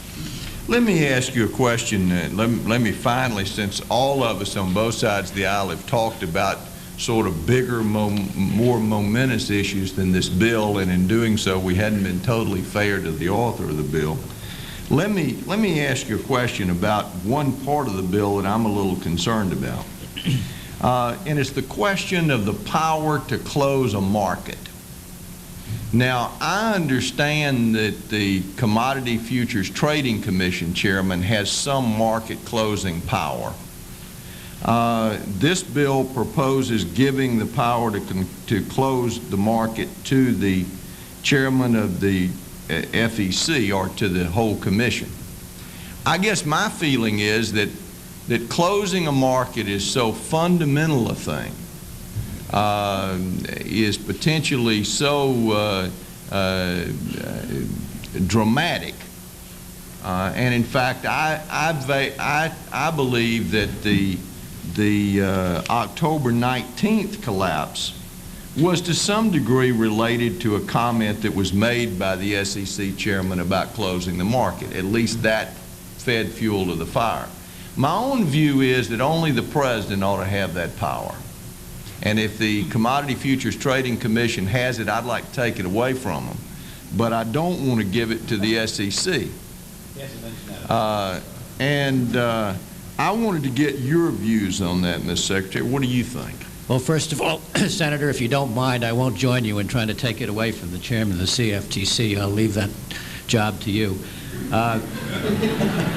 However, of the four parts of this bill, I must admit I think the section on the power to close this exchange is the one that I think is not as important as others. But I do think we ought to grant that power to the SEC. I see quite the reverse psychological effect than you do. I think if you have a chairman of the SEC in conjunction with his other commissioners deliberating to close the SEC, that's a lower level of involvement than if you have the President of the United States. And even the speculation of will he, won't he, when you get times of market turbulence, is whether the President is going to or is not going to, and nightly news forecasts are conjecturing as to that will or won't happen, I think heightens the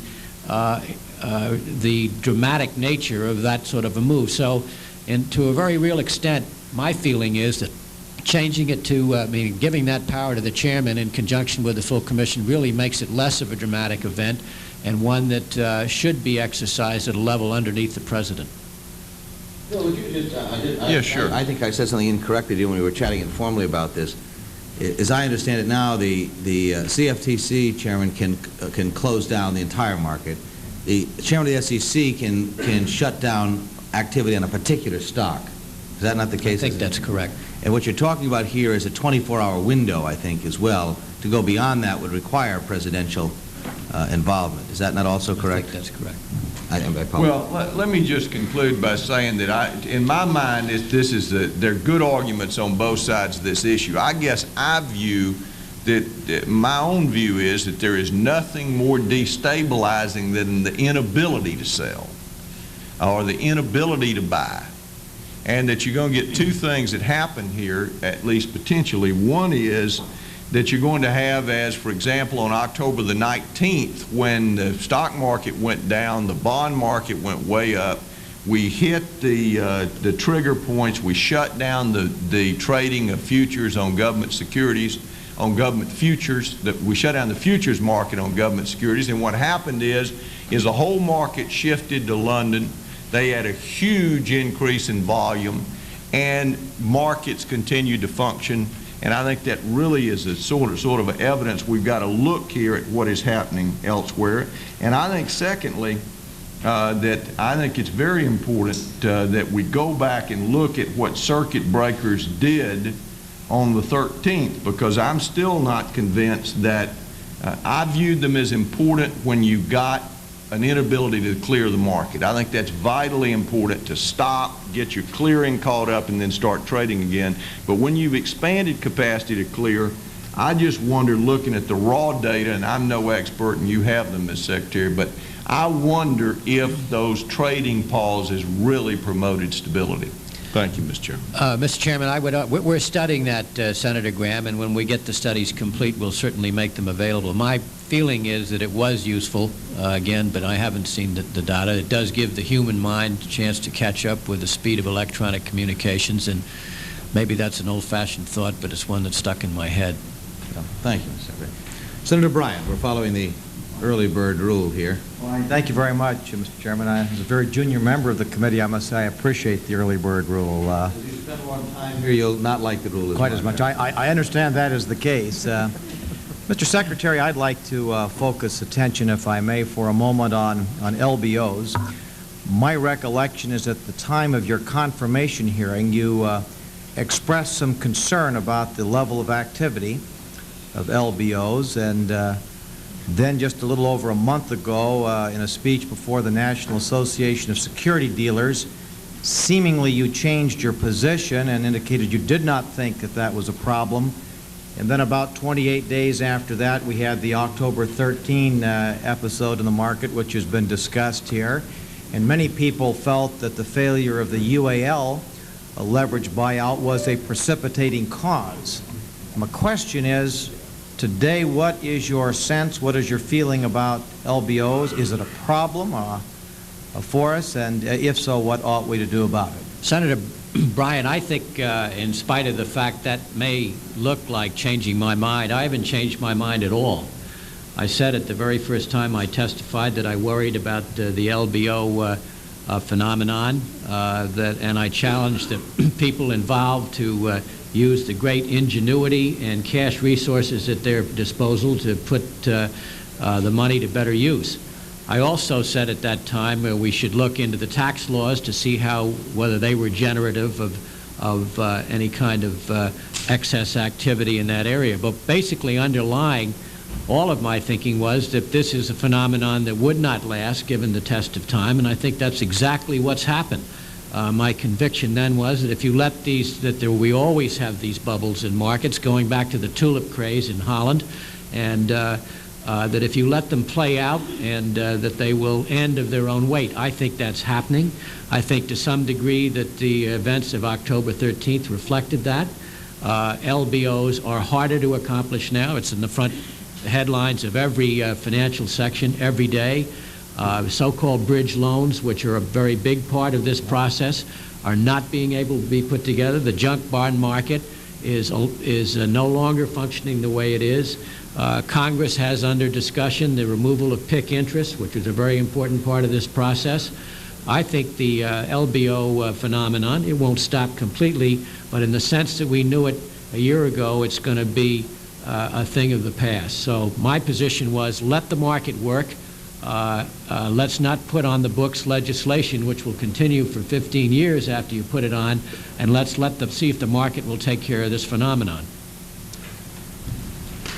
Assuming for the sake of argument that we've reached a high water mark in terms of the activity, is it your view today that we need do nothing in terms of looking at the tax code or some other type of regulatory authority to enter into situations which might constitute a level of activity that might jeopardize the security or stability of the market? Senator Bryan, I have advanced one initiative which is not possible at this particular time because of the budget stricture that we're under, which is to examine closely the double taxation of dividends, which I'm sure you're familiar with. So I wouldn't stop looking at that. I think the Treasury is looking at it. We haven't found a way to do it that doesn't produce revenue losses at this particular moment, but we'll keep at it. There are some who should have suggested that we ought to take a look at the deductibility at least in part, of the interest on the LBOs. Would you favor that type of an approach? If not, would there be a point in time in which the situation might be sufficiently exacerbated that you would be willing to consider that? Well, of course, my opinion is that the situation won't be sufficiently exacerbated. I hope I don't live to eat those words, but it seems to me that the trend of LBOs is going to be down, and everything we read indicates that. I have felt that the problem with trying to define what's good interest and what's bad interest is that the definees are quicker than the definers. We put a law into place, and it's happened in the 60s, the 70s, and hasn't happened yet in the 80s, and eventually the people who are involved in these businesses find a way around it. So I don't think it's I think the truth of the matter is that we define something as we see it today, and then pretty soon thereafter there's another way of looking at it, and lo and behold, it's popped up, the water shooting out of another hole.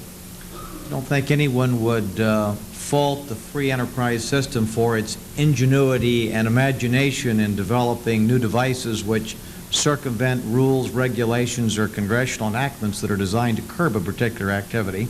But as you know, the Ways and Means Committee had 26, 27 recommendations, as I recall, that they were looking at as measures to curb the level of LBOs. And the administration took the position with respect to, I think, about 24 or 25 of them. Is there no recommendation that you would make to us at all? Or are you simply saying that you think the problem has gone away, that we need not concern ourselves about it prospectively? I can't adopt the words "let's not concern ourselves," Senator Bryan, but I think we ought to see what the market has produced in the way of a cure for something that I think you and I have agreed on is something that we think is better if it wasn't happening.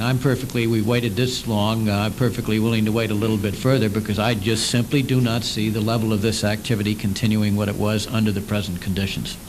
I suppose, Mr. Secretary, that some would respond to that, and I would agree that, as you've suggested, the financial journals of the country have focused a great deal of attention of that, and there does seem to be at least some lessening in the momentum. But I think some might suggest that now, when we are in a state of relative equanimity with respect to the problem, might be the time to act rather than in a situation in which we may be in a more of a crisis, and responding as this institution is very famous for doing when the crisis has hit it, and some would say when the crisis has passed us by. Mm-hmm. Well, I understand the nature of your concern, which I share. I just would, and we are not unconcerned. I just feel at this particular point in time that events have overtaken the level of concern that we had in the past, and I think we ought to see whether the market itself makes this activity something we shouldn't worry about.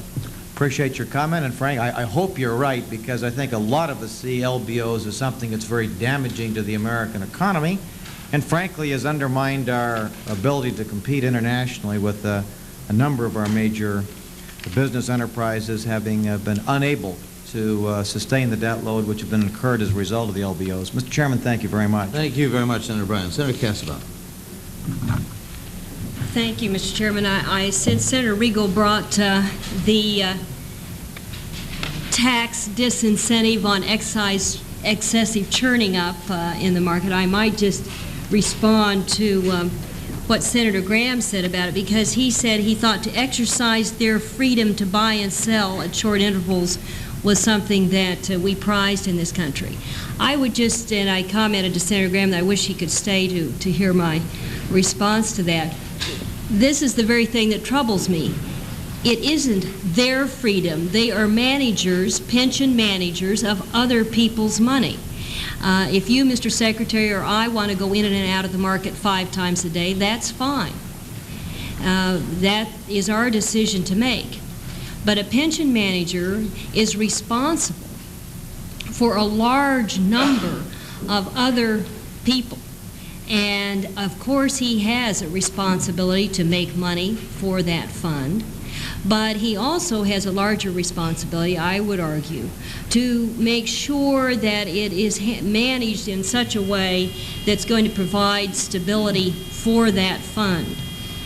And it seems to me that what we've created in the marketplace today are sort of games being played and the thrill of the risk that's involved. And I don't believe that is what really serves us well in the long term. And as you've spoken, Mr. Secretary, and I think very wisely, to how we look at long term over short term, this was one of the ways that seemed to me to be one aspect of addressing that. I think you can even regard it, so to speak, I mean, it's an excise tax as a broker's fee. And anybody, any manager who would choose to want to go in and out of the market in 30 days or less would have to assume then they're going to pay 10% to do that. But I think that and I certainly can appreciate wanting to look at all aspects of it. So often we tend to engage in legislative activity here without looking at the long-term consequences, and I value that observation that you made. I personally think it has some merit. I guess that's more of a statement than a question, but going on just a moment, when we talk about, rather than disincentives, perhaps incentives, either side of the coin gets expensive, but I know I've heard you speak and many others speak about what would be far more advantageous to financial conditions would be if we could end the double taxation of dividends. But that's going to be at a cost that I've seen estimated about $200 billion over 4 years. And I noticed one of your advisors shaking his head, but if I would appreciate if there is some correction in that amount, but that's a figure that I have seen reported. This is a big cost. I don't know how we can do it at this point. And I share Senator Bryan's concern when he speaks of the debt that has accumulated since 1982, I believe. $800 billion corporate debt has grown, and at the same time we've lost about $400 billion in equity. And I think that we all have to ponder the consequences of the debt-equity ratio and what that effect that has on our markets. So I suppose my question to you is, when you in your testimony said the bad news, participants, both institutions and individuals, have left the market in large numbers. Is this because they're uncertain about the markets today, that there is some hesitancy that stability isn't there and people are waiting to see what happens? How big a concern should that be? Well, Senator Kassebaum, you raised a number of points. First of all, I take your investigation of the pension fund matter as a serious inquiry, and we're looking at it as well. I do think you have to balance it with what it would do to the markets in terms of reducing their liquidity. But with regard to people leaving the markets, I think a good part of it is that this phenomenon that we've seen starting in '87 and again repeated in '89 is hard for people to understand. And in trying to understand it myself, I think of an analogy. Suppose, and I think of it in the sense that we've had an enormous development in the speed with which information travels around the world, and an enormous ability for people to make transactions. Boom, boom, boom, they hit the key and they've bought or sold. That's completely different than it was 10 years ago. Suppose we had one of these weather stations, which you see on, told us that 2 days from now we were going to have a 36-inch snowstorm in Washington, D.C., and you had the ability to sit in your house and order from the supermarket all of the goods that you'd want at that particular point in time. Every supermarket from here to the southernmost border of Virginia would be out of goods, because everybody would sit there and just order what they wanted, order more than they wanted, just to make sure. And the change that's taken place in the securities markets is no different than that in my point of view. You can look at a weather map, you get that information instantaneously. If you had the ability, like the securities markets now have, and what we may have someday in other areas of things, to just go bang, bang, bang on your computer you would have an enormous dislocation in the supermarkets in every part of the country. Not in every part of the country, but in that part of the country where the snowstorm was supposed to hit. That, to my mind, is exactly what's happened with the securities market. So we have to talk about what are the facts, what is the exact situation in these markets so people understand what is going on. And I think the level of discussion starting in 1987, and I don't mean to brag on the task force report, but there's been very little correction in the facts that were put forward in that report. People now understand more and more about how the process takes place. They understand the relationship between Chicago and New York. They understand the enormous influences that not only Chicago but international markets can have on our stock market. They have the idea in their mind that this is not a geographical problem anymore. The market exists in a series of electron beams around the world. And the fact that they understand that, I think, to some extent, took the loss on the 13th of October, which I might just state was greater than the loss on the previous Friday in 1987, and the market rebounded. As I watched the computer, which had on it yen-dollar relationships, Deutschmark-dollar relationships, the fluctuations in the Japanese market, the fluctuations in the London market, which was then open, our own market, and the Chicago market, you could see those forces washing around through those markets. But basically, people were doing the same thing in various brokerage offices and capitals around the world. And they understood better, not perfectly, but better, the interrelationship of those markets. So I think that to some degree had the result of producing an increase on Monday. So you say, why do people have left the market? I think that process, the understanding of that process is very complicated. And it's very differential, and it's slow in coming, but we are getting it understood. So I'm hopeful that as people understand this process, they will come back to the market. Now, the volatility that still exists, I think, is a concern. Two ways to combat that. One is to understand what it means and understand that it isn't some tidal wave gathering that's going to roll around the world and wipe out values, that it is this electronic magic that takes place. Or we can look at some things like circuit breakers, like the things that are being asked for in S648, which will improve our understanding of the process, and I'm hopeful that will decrease the volatility. But I can't tell you that it doesn't exist, and it isn't something we're going to have to live with. I would just say, Mr. Secretary, I'm one who very much appreciated that task force report. I think it did provide a lot of food for thought and far greater understanding of the market, and I'm supportive of S648 as well. So I think that... Could I just, you asked one further, you raised one further point, which was the cost of removing the double taxation of dividends. It is too big for us to deal with right now. I don't think it's too. I think the estimates we have are about $30 billion a year, so over 4 years would be less than what you said. It doesn't make a big difference because we can't handle it right now anyway. Thank you very much. I wonder if we might, just before leaving the point and turn to Senator Graham, you said, Mr. Secretary, there's an ongoing examination of this whole pension fund question that Senator Kassebaum has raised and that has been the subject of legislation. Maybe we just do it sort of informally. I don't think you have to, I'm not inclined to lay on agencies formal requests, but if you're satisfied with that, Senator Kassebaum, with it in terms of an informal study that would examine that question, and then we might get back at a time where, a reasonable time here to take a look at that. Question of liquidity? Yeah.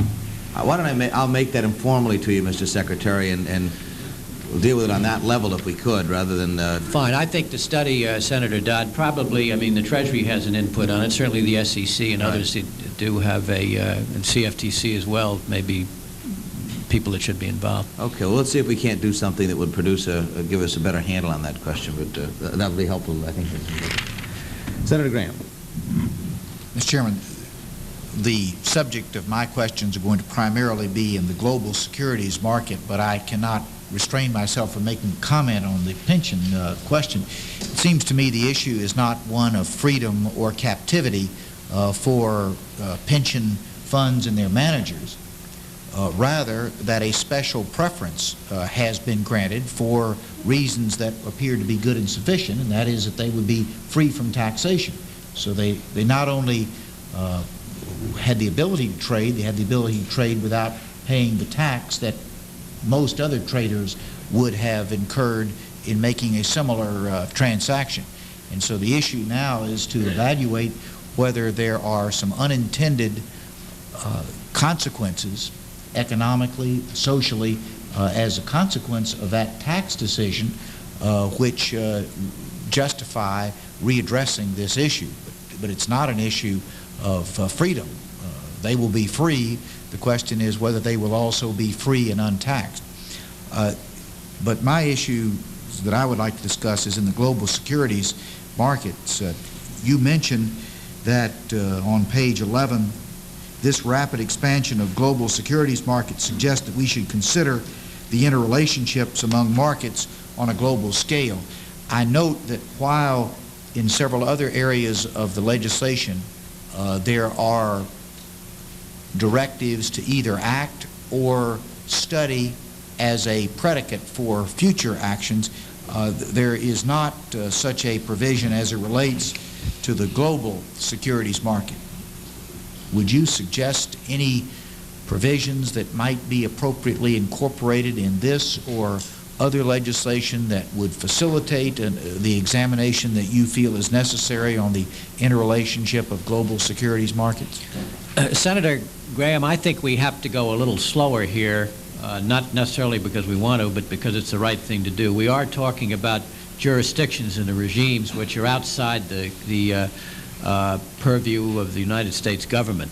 When we're talking about the Japanese market or the London market or the German market, we're talking about foreign countries' business. And I think that there is already going on serious discussion among leaders in these countries as to how the markets interconnect. And they do interconnect. They not only connect because the same securities are traded in both places, they interconnect because of the level of currencies has a very real effect on the levels of markets. And you can't look at markets anymore in these days, stock markets. You can't look at them without looking at currency markets at the same time. So all of these things are interconnected. They are very complicated in the sense that they cross boundaries in terms of having that discussion. And I would only tell you that there's a group called the Group of 30 in London which is studying this matter and with whom we've been in contact, and there are discussions with other countries on the same subject. So in terms of putting something in U.S. securities laws, we're a little bit into the same problem as we are on money laundering. We want to get at it. But when you start telling a bank in Hong Kong they have to do such and so, you may find out that they don't agree with you in a big hurry. I would agree that we probably are not at this step today to determine and place into statute what we ought to be doing, but I do feel that we're at the point that we ought to identify what the issues are and direct that there be a process which will get us to the point that we will have the right questions and a better basis upon which to answer. In some previous hearings on this subject, for example, it was stated that one of the differences between the United States and most of our major global securities trading partners and competitors is the fact that they are organized in a more focused regulatory scheme, so that there is somebody that you can sit down and talk to, whereas in the United States, as your 1987 study pointed out, our regulatory system is a very diffused system, and that could be an inhibitant to our effective participation in international discussions on securities issues.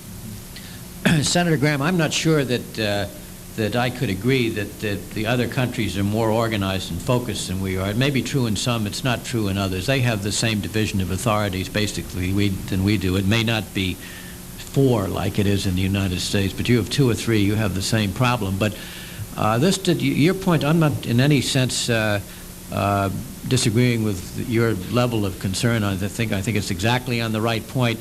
we have to approach it a little differently because of the fact that we're dealing with sovereign countries, as we do in the United States. I'm sure you understand that. Yes.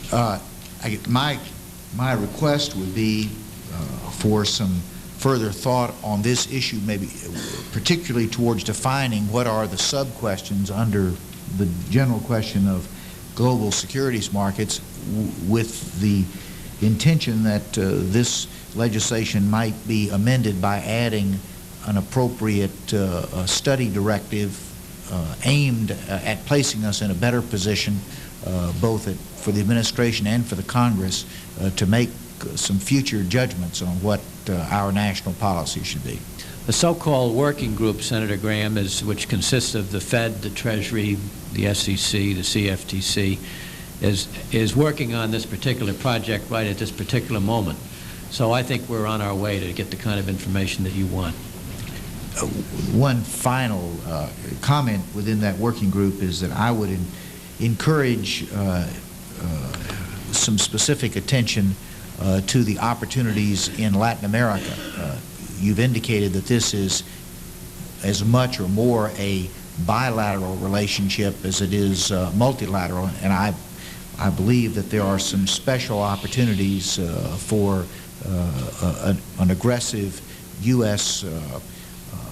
Outreach in our own hemisphere. Thank you. Thank you very much, Senator Graham. Senator Wirth. Thank you very much, Mr. Chairman.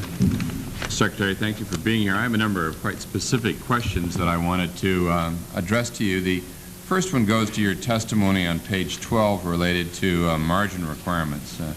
Your discussion with Senator Kassebaum earlier, you talked about weather map, and I get a sense of some changing weather here in this, and I wonder exactly what your position is on margin requirements. You say in your testimony that in 1987, and I remember this, you thought that margin requirements ought to be harmonized. In 1988, the conclusion was that margin requirements were sufficient. You now say that you're concerned about margin requirements and think they ought to be readdressed. What is the administration's position on margin requirements? Well, Senator, more or less just that. We're talking about three positions. It's a little different. The first statement that you referred to was the statement in the task force report. The second statement that I referred to was the conclusion of the working group, which is the interagency group here in Washington that produced that result. My testimony today says that I feel we ought to re-examine the question again as to the level of margins between whether they are prudential, number one, and two, whether they are consistent between Chicago and New York, and we'll do that. Well, when the alleged working group was here in 1988, the fellow Mr. Gould, I believe, was the chairman of the working group at the time, said that when I asked him about your recommendation that the margin requirements be harmonized, he told us that the working group had concluded that that was not necessary, that they looked adequate. You know, I don't see that any decision's been made on margin requirements at all. I mean, I see that you did a good analysis, and I agreed with what you all came out with in 1987. The working group then backed off of that. You're now going to get the working group to look at it again. Is that? That's correct. Now, how often does the working group meet? At the staff level, it's been meeting on an ongoing basis, and since the induction of, or the appointment and confirmation of Mr. Breeden, I think it's about 3 weeks ago, they've met twice among the principals. So I expect the pace of the principals meetings to take up now that we have a chairman of the SEC. How often, how often prior to October 13th did the working group principals meet? Principals? Meet, yeah. I'd have to get you that information. I do not have it, but not too frequently because we didn't have a chairman of the SEC. Well, there was a chairman, though. I understand, but it was in the sense that he was a lame duck. The meetings weren't going on. Have you done any further? Has the working group done anything other than the interim report in May of '88? I can't give you the answer to that. Well, why don't we get that for the record? The purpose of this questioning, Mr. Secretary, is that, you know, if one were to look at this and have a feeling of a kind of a sense of drift, or maybe we're putting it off here, or we're putting this off here, or decisions not being made, And then, oh, we're going to refer to the working group, but the working group really doesn't meet. Well, we didn't meet because we didn't have a chairman of the SEC. There was a chairman of the SEC. Now we've got one. You don't get a sense that, I don't get a sense in answer to this, that we're really joining these issues. And that's my concern, and I wanted to get see what your position was now on margin requirements and how they relate. The task force that you headed also made the following recommendations that, quote, one agency should coordinate the few but critical regulatory issues which have an impact across the related market segments and throughout the market system. You were bragging a little bit on the task force report before. Maybe you'd like to brag a little bit more on it again and say, do you still believe that this is something that we ought to do? I think that the one agency coordination, in light of what we have learned since that time, is probably, maybe that was written naively by somebody outside the government, Senator Wirth, but because we have a difference of jurisdictions between the CFTC, the SEC, the Fed, the Treasury, and several other agencies, I think we have to do the best we can in coordinating those activities. I'm not sure that that thought, which was a goal, is one that we should pursue today. I think there's certain areas where perhaps that should be the case. I mean, I think we're all well aware of the fact that the Chicago futures markets are regulated by the CFTC, and yet the SEC regulates stocks, and yet there's a very intimate connection between those two instruments. Now, if you're asking me whether you ought to pick up the CFTC and plop it into the CFTC, I'd say that you are a much better judge of whether that's possible than I am. Well, I remember your various, but one agency should coordinate, right? And that's the recommendation of the task force. And again, you know, your answer now is I don't think believe that that's a necessary. practical possibility. That's to answer the question directly, and I don't know as it's. I think based on what we've learned since 1987, you have to remember that that report was done some 60 days after the largest stock market collapse in the history of this country since 1929. Yep. Perhaps we overreacted to some extent, but I don't think that that has lessened what we've learned since that point in time. Let me, if I might, ask you a third quite specific question related to program trading. Now, we've heard a lot of views of program trading here, but I don't think I heard your view on program trading. We've seen an increase after the sharp decline after 1987 in program trading. Now there has been a very sharp increase. Those statistics I would like to put in the record. What's your view now of program trading? Is this a threat to individual investor confidence? Is program trading a good idea? Is it ruining the market? What's your perspective on it? Well, I think that let me come back to program trading in a second, but I think the volatility in the stock market is certainly a part of the reason why individuals aren't in the market to the extent that they were before. They do participate through pension funds and mutual funds where they feel that somebody who has more knowledge than they can cope with this volatility. I can only say with respect to program trading, I hate to go back to my Weather Bureau and supermarket example, but it's a concomitant, a result, in my opinion, of the electronic revolution that we've had. You can simply execute orders because of the transmission, the speed at which funds flow, the speed at which information is exchanged, and the ability of the Chicago market and the New York stock market to work with us at a much greater rate. And after all, the stock market is a supermarket, and that's where you go to buy the goods. And we've got that kind of a change in the system, which I think we understand better. What's your view now on program trading? Well, my view of program trading is that it isn't something that I personally would make use of in my own investing if I were doing that, which I'm not. But if that's a tool that pension funds wish to use, then we have to understand better what effects it has on the market. And I don't think should there be any administrative action on program trading to limit that? I mean, what's your view? What do you think we ought to do? You wouldn't do it personally, but what's your view on what the government should do? What's your responsibility? I don't have as a view at this particular time of what we ought to do. And I will say that it's not perfect yet. What was that? I do not have a view as to whether we ought to do anything about program trading at this point in time. I do feel that if program trading had a big effect on what happened on the 13th of October, we understand better what that efficiency of markets means to the volatility of markets. And at one point you can say that we ought to, this is a tool which pension funds and other large investors, most of them tax-free, use to affect I know how they used. I just wanted to get your view. Well, please let me finish one more second, because what they do is, their point of view is that they do that at a much cheaper cost to the investor.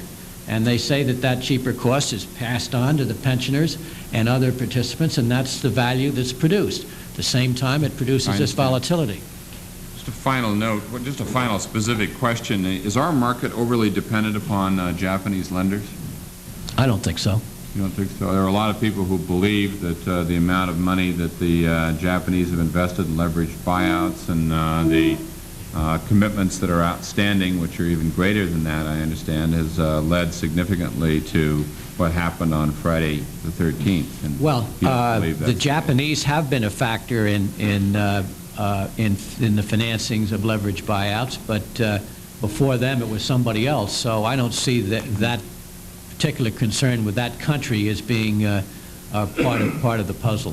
Thank you, Mr. Chairman. Thank you, Senator Wirth. Let me follow up on a couple of questions, if I can, Mr. Secretary. I'd like to just pick up on a couple of comments that Senator Wirth has raised with you. I heard you say, and I appreciate the response, the practicalities of a single agency assuming some responsibility here. I think we're all aware of the political practicalities that we may face in trying to move in that direction.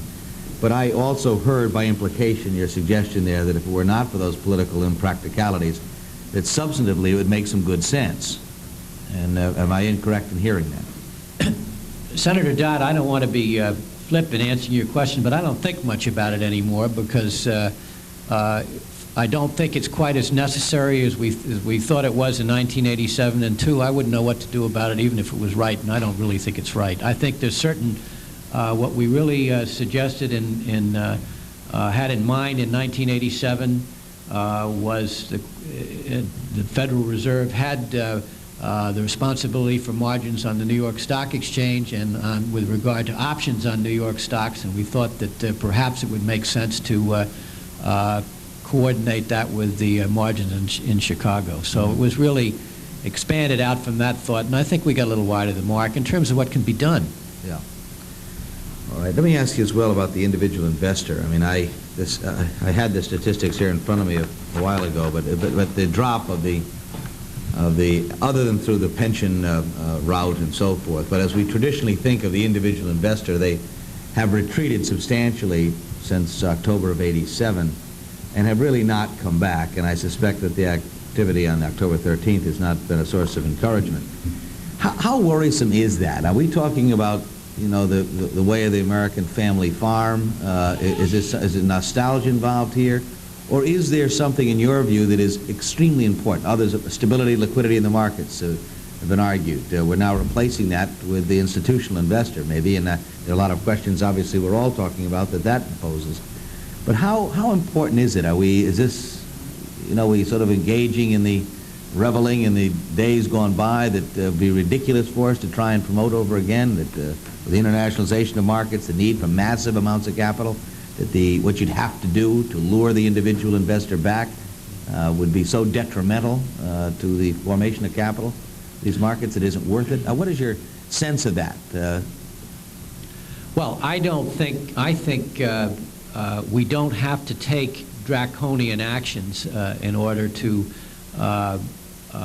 deal with the volatility problem. I think some of the measures that are recommended in S648 will help. I don't think of those things that you've suggested in legislation as being anything but good sense. And I don't think we're going to be involved in burdensome regulation and that kind of thing. So, and I think that that will help to convince the small investor that we're on our way to assess this problem. I really do have to say that when you have something as fundamental change as we've had as the electronic revolution, we don't realize what that means for some period of time, and we're starting to know. And I do think, and I don't want to be repetitive, but the fact that the market recovered some of its losses in this last sell-off on Friday, between Friday and Monday, means that people do understand. And I hope that the individual investor will take cognizance of that. Having said all of that, Senator Dodd, I think you're on to something that I certainly feel, which is an emotional and thought that this country was built by the efforts of small investors, and I feel offended, as does everybody else, when they aren't accorded some sort of special treatment which would encourage them to invest in the market. By the same time, time marches on, and they are able to invest through mutual funds and pension funds, so I don't know whether it's the end of the world. I don't like it, if you're asking my personal opinion. I am not totally clear yet, as your statement would indicate, as to whether that emotional appeal can be emotional feeling can be translated into some specific actions that do something to correct that. I think, and I'm not, if we have another correction and we again have another bounce back, maybe people will say, well, that's what happens in this day of electronics. And I do recommend the analogy with the supermarket and the snowstorm. I mean, just imagine if we had a snowstorm coming and we could order by computer what the shelves of a supermarket would look like, empty. Well, you're getting that now, I guess, with cable television. You can start. Well, that's, you know, it may be slow in coming. Yeah, I was struck with when you were asked the question, or you may have just responded to it on your own. I'm not even sure it was a question about the new issues and again, I should know in my mind, I just can't recall the exact number. We've seen a drop in new issues since the fall of '87, and you answer that by saying, well, one of the problems out there is the double taxation on dividends. My question I asked myself immediately when you said that was, well, hell, we haven't had anything but that for a long, long time. It isn't as if if we eliminated double taxation of dividends, then imposed it, which would, I think, make a case. But in the absence of that being around, how can you isn't there some other reason going on here other than that? Well, there are other reasons. I would only say that our major competitors do have tax rationalizations that don't double tax dividends.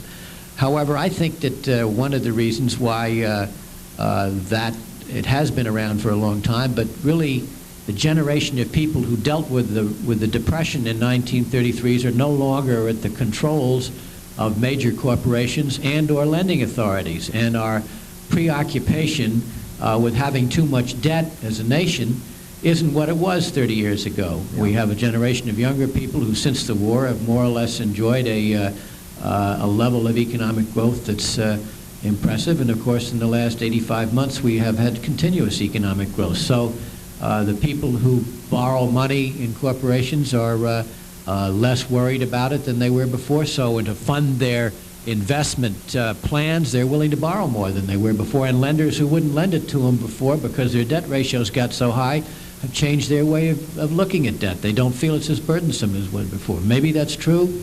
I certainly hope so. Well, isn't it also here, and I'm getting around to this in a sense because I'm sort of convinced that one of the major problems, not the exclusive problem, is the simple savings rate in this country, and which is absolutely, without it, it seems to me you can even do everything else correctly. But if you haven't encouraged savings in this country, then the cost of capital, I mean, just looking at the differential in the cost between capital in Japan and the cost of capital here, these studies, the Merrill Lynch and others that have done them, it's just, I mean, it just jumps off the page at you. And we now know as well, and I'm drawing a bit in here to this discussion of IRAs and so forth, which goes a bit beyond the scope here, but not entirely, because I think the question of new issues is so important in terms of the liquidity of the market. How do we get around that? I mean, I know now that Bob Packwood is talking a bit about IRAs and so forth, and as a way of encouraging savings. The quote, I think, from, was it Merrill Lynch study, total IRA contributions between 82 and 86, 172 billion. Of that, the estimates, which was one of the criticisms, by the way, in 86 in the Tax Reform Act, was that we were just moving savings around. It wasn't new savings. We now, at least based on their study, claim that 138 billion of the 172 was new savings. In fact, the IRAs really worked. And in terms of that, providing some real assistance in increasing savings in this country and reducing the cost of capital. Wouldn't that be a major asset for us to be able to, in terms of this whole question of new issues? Oh, I think it would. If you're talking about increasing our savings rate, is that the question? Yeah, I think it's a matter of enormous concern. I think it's sorry to say that our major international competitors around the world are not unmindful of the fact that their cost of capital is less than ours. I mean, cost of capital has the same effect on the price of a product as the cost of any other raw material. So if it's higher elsewhere, our foreign competitors are going to be better able to take our markets. And the kind of things that you've talked about, such as capital gains, double taxation, we've talked about, and the removal of the biggest dissaver of all, which is the deficit, are the kind of things that we ought to be working on and working on hard. Well, if you had to prioritize them, and I'm willing to do this, but wouldn't savings rate come as number one in your view?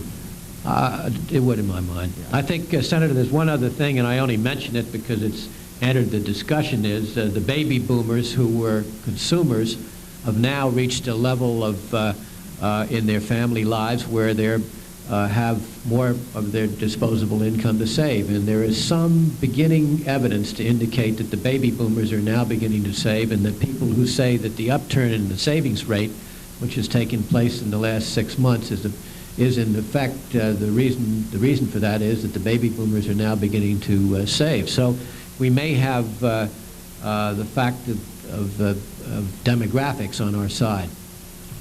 I'm going to move into another area, but let me ask my chairman here. He's been so patient with me. Let me stop there and turn to the Chairman Regal, see if he has any additional. Well, just a couple of things I'd like to raise. Thank you, Chairman Dodd. There are two things I'd really like to get your answer to. One is we are all aware of some of the big investment houses that have decided that they're going to come back in to do program trading for their own account, and they become a very substantial additional force on the margin because they're in the markets, close to the markets. They've got a lot of capacity to transact volume activity. Is it a good idea for the big investment houses to be back in doing program trading for their own account?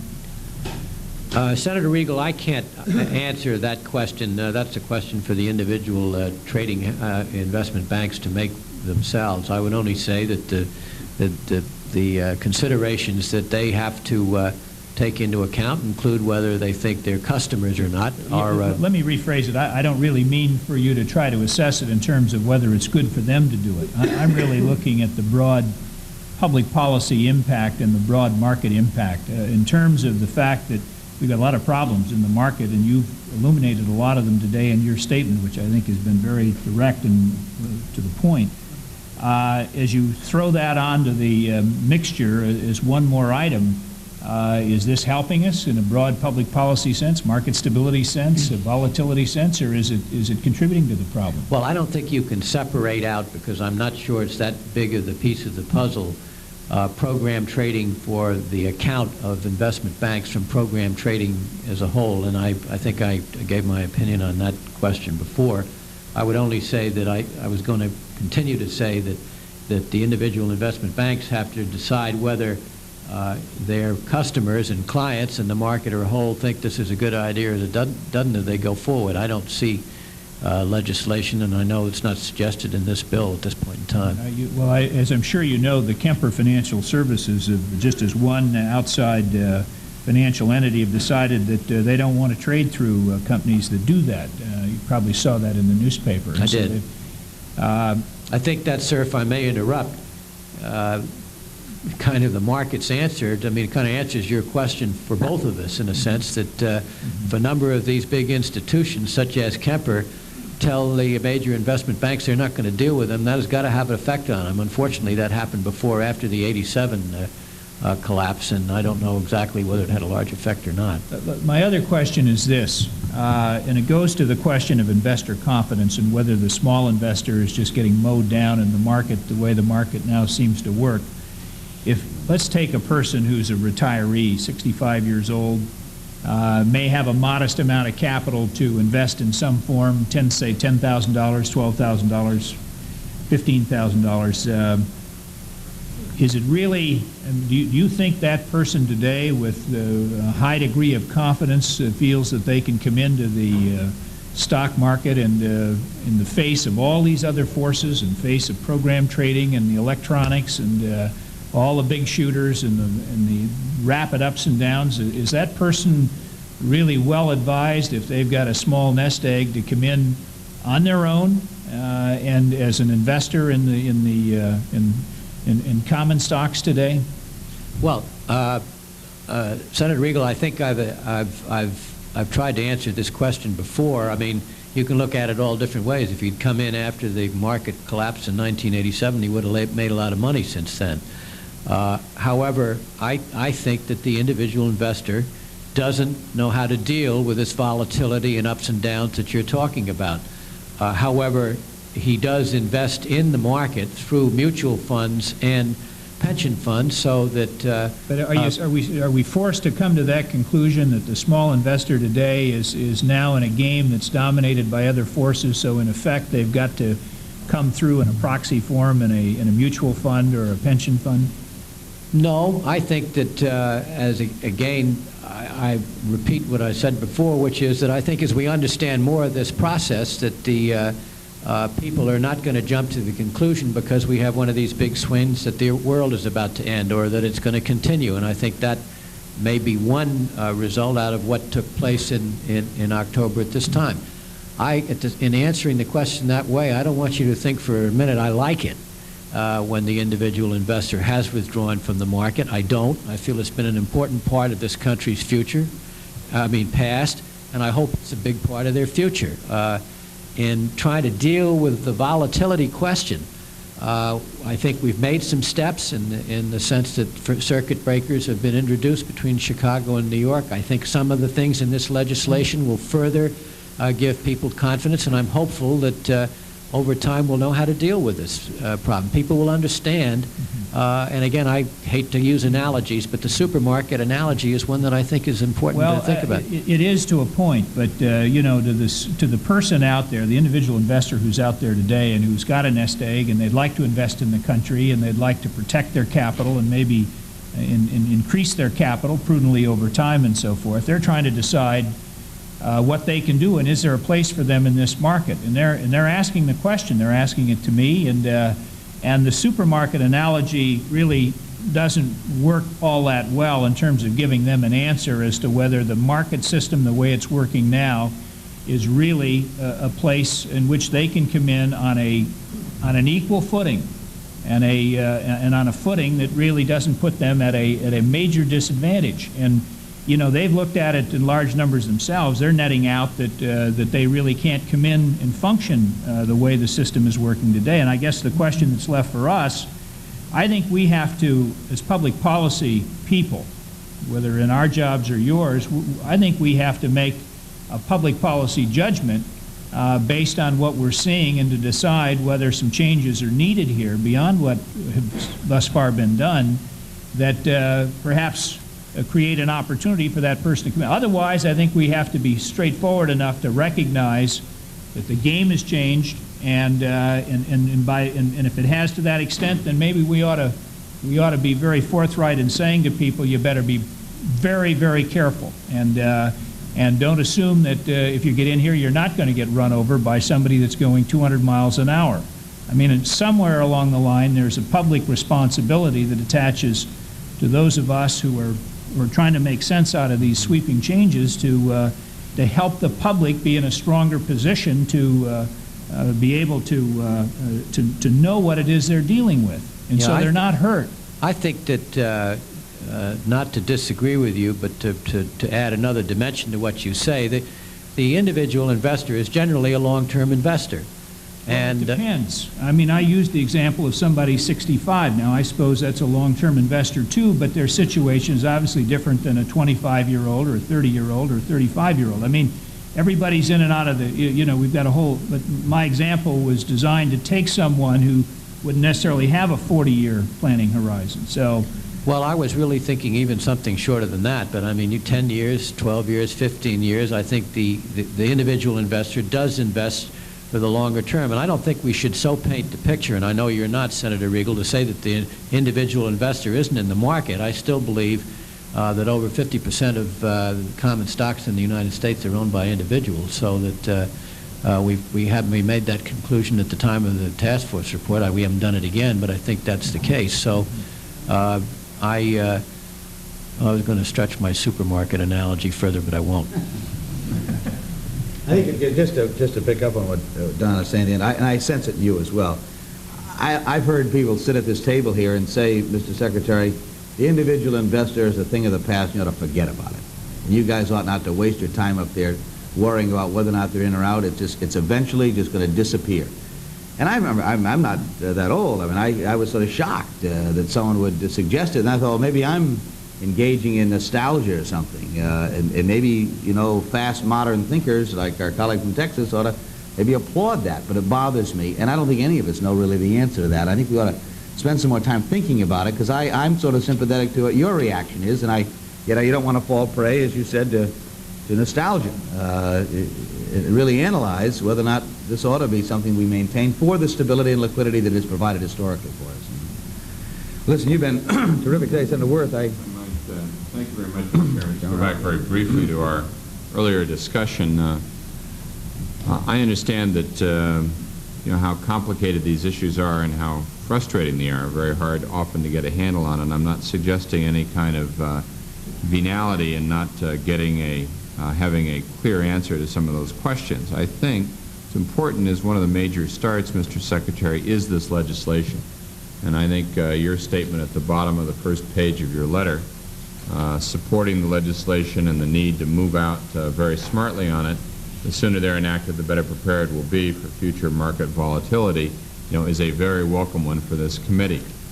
I note in your letter that there are a couple of areas, one at the top of page 2 and one on risk assessment on page 4, in which you do have problems with the legislation and some coordination to do with the SEC. And will we get back in a time frame? I don't know if that, Mr. Chairman, is coming back from you all, you know, in the next week or 10 days, of a very specific set of comments on that, so that we can move ahead and mark up the bill. I believe we're working on that right now, but I mean, you certainly should be entitled to a comment from us shortly. I mean, could we? Our intention is, and as I heard the Secretary, and I was going to close on that point, is that our staffs might even talk this afternoon, or no later than tomorrow, to coordinate meetings beginning the first part of next week, if necessary, with the SEC staff, the Treasury Department staff, the committee staff up here, and to see if we cannot, in whatever time it takes next week, resolve those differences with a target date at the end of next week of saying we've worked things out. Maybe there's a couple of things we just won't be able to work out and have to put up to a vote here on the floor, or rather in the committee, but the goal would be to work them out. I mean, I don't think they're that big, so that would be, I've discussed this with the chairman informally, that's my target.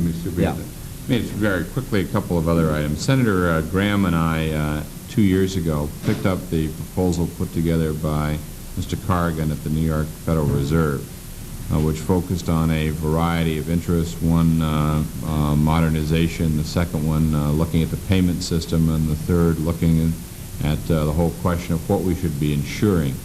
We put that in legislative form and introduced that.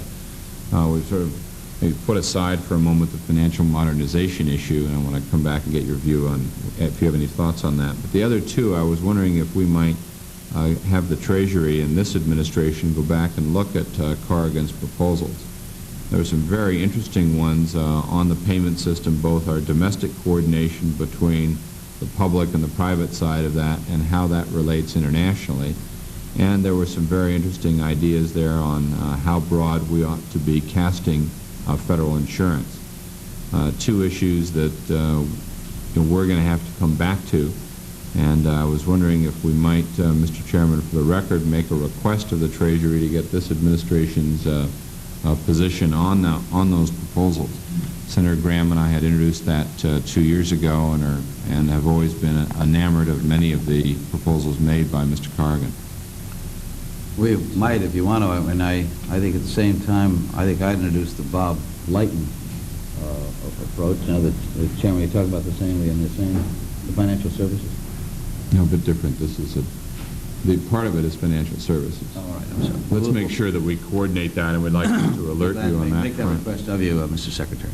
And finally, do you have any thoughts on what we should be doing, and while we've got you here, what we should be doing on financial modernization, Glass-Steagall? Well, Senator Wirth, the Treasury has has a position which was stated last year on Glass-Steagall, whereby we did agree that the Glass-Steagall legislation should be modified and changed. We are studying that again, but I can't tell you that there's any change in our position at this point in time. Just that ought to be looked at, but you don't have any specific recommendations that you would like to make. Well, I'd rather, until we complete this review, get you an answer on that later. But it hasn't changed enough to make any modification of our position now. Finally, again, thank you, Mr. Secretary, for being up here. I don't want your being here to go without also a brief reference to the debt swap issue, which is something that you've paid attention to, which the Department has paid attention to. And as we look at the whole international debt question and the leverage that we have in the environmental world, there has, as you know, been a lot of proposals made and some very interesting model programs done in the debt swap area. You all have been sensitive to that and helpful in that, and I wanted to put in a word of thanks to you on that, and we're going to be asking you again to help us talk more aggressively to the World Bank, where I think we need more momentum than we currently have. Thank you, Mr. Chairman. We came up here for 648. We've covered the waterfront for you, but we're deeply grateful to you, Mr. Secretary, for... Well, I appreciate the opportunity to express our views. Is that time schedule I just outlined informally, does that seem acceptable to you? I think so, but I mean, yes. All right, that's good. That'll help us, and by next week we'll get to that result. We thank you for being here again today. This committee hearing stands adjourned.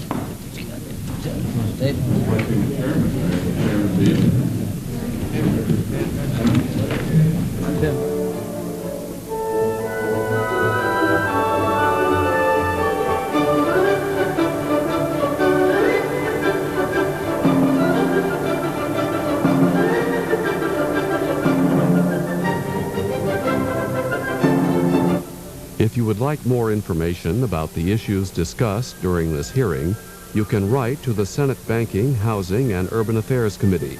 The address is 534 Dirksen Office Building, Washington, D.C., 20510. Up next, Attorney General Dick Thornburgh delivers remarks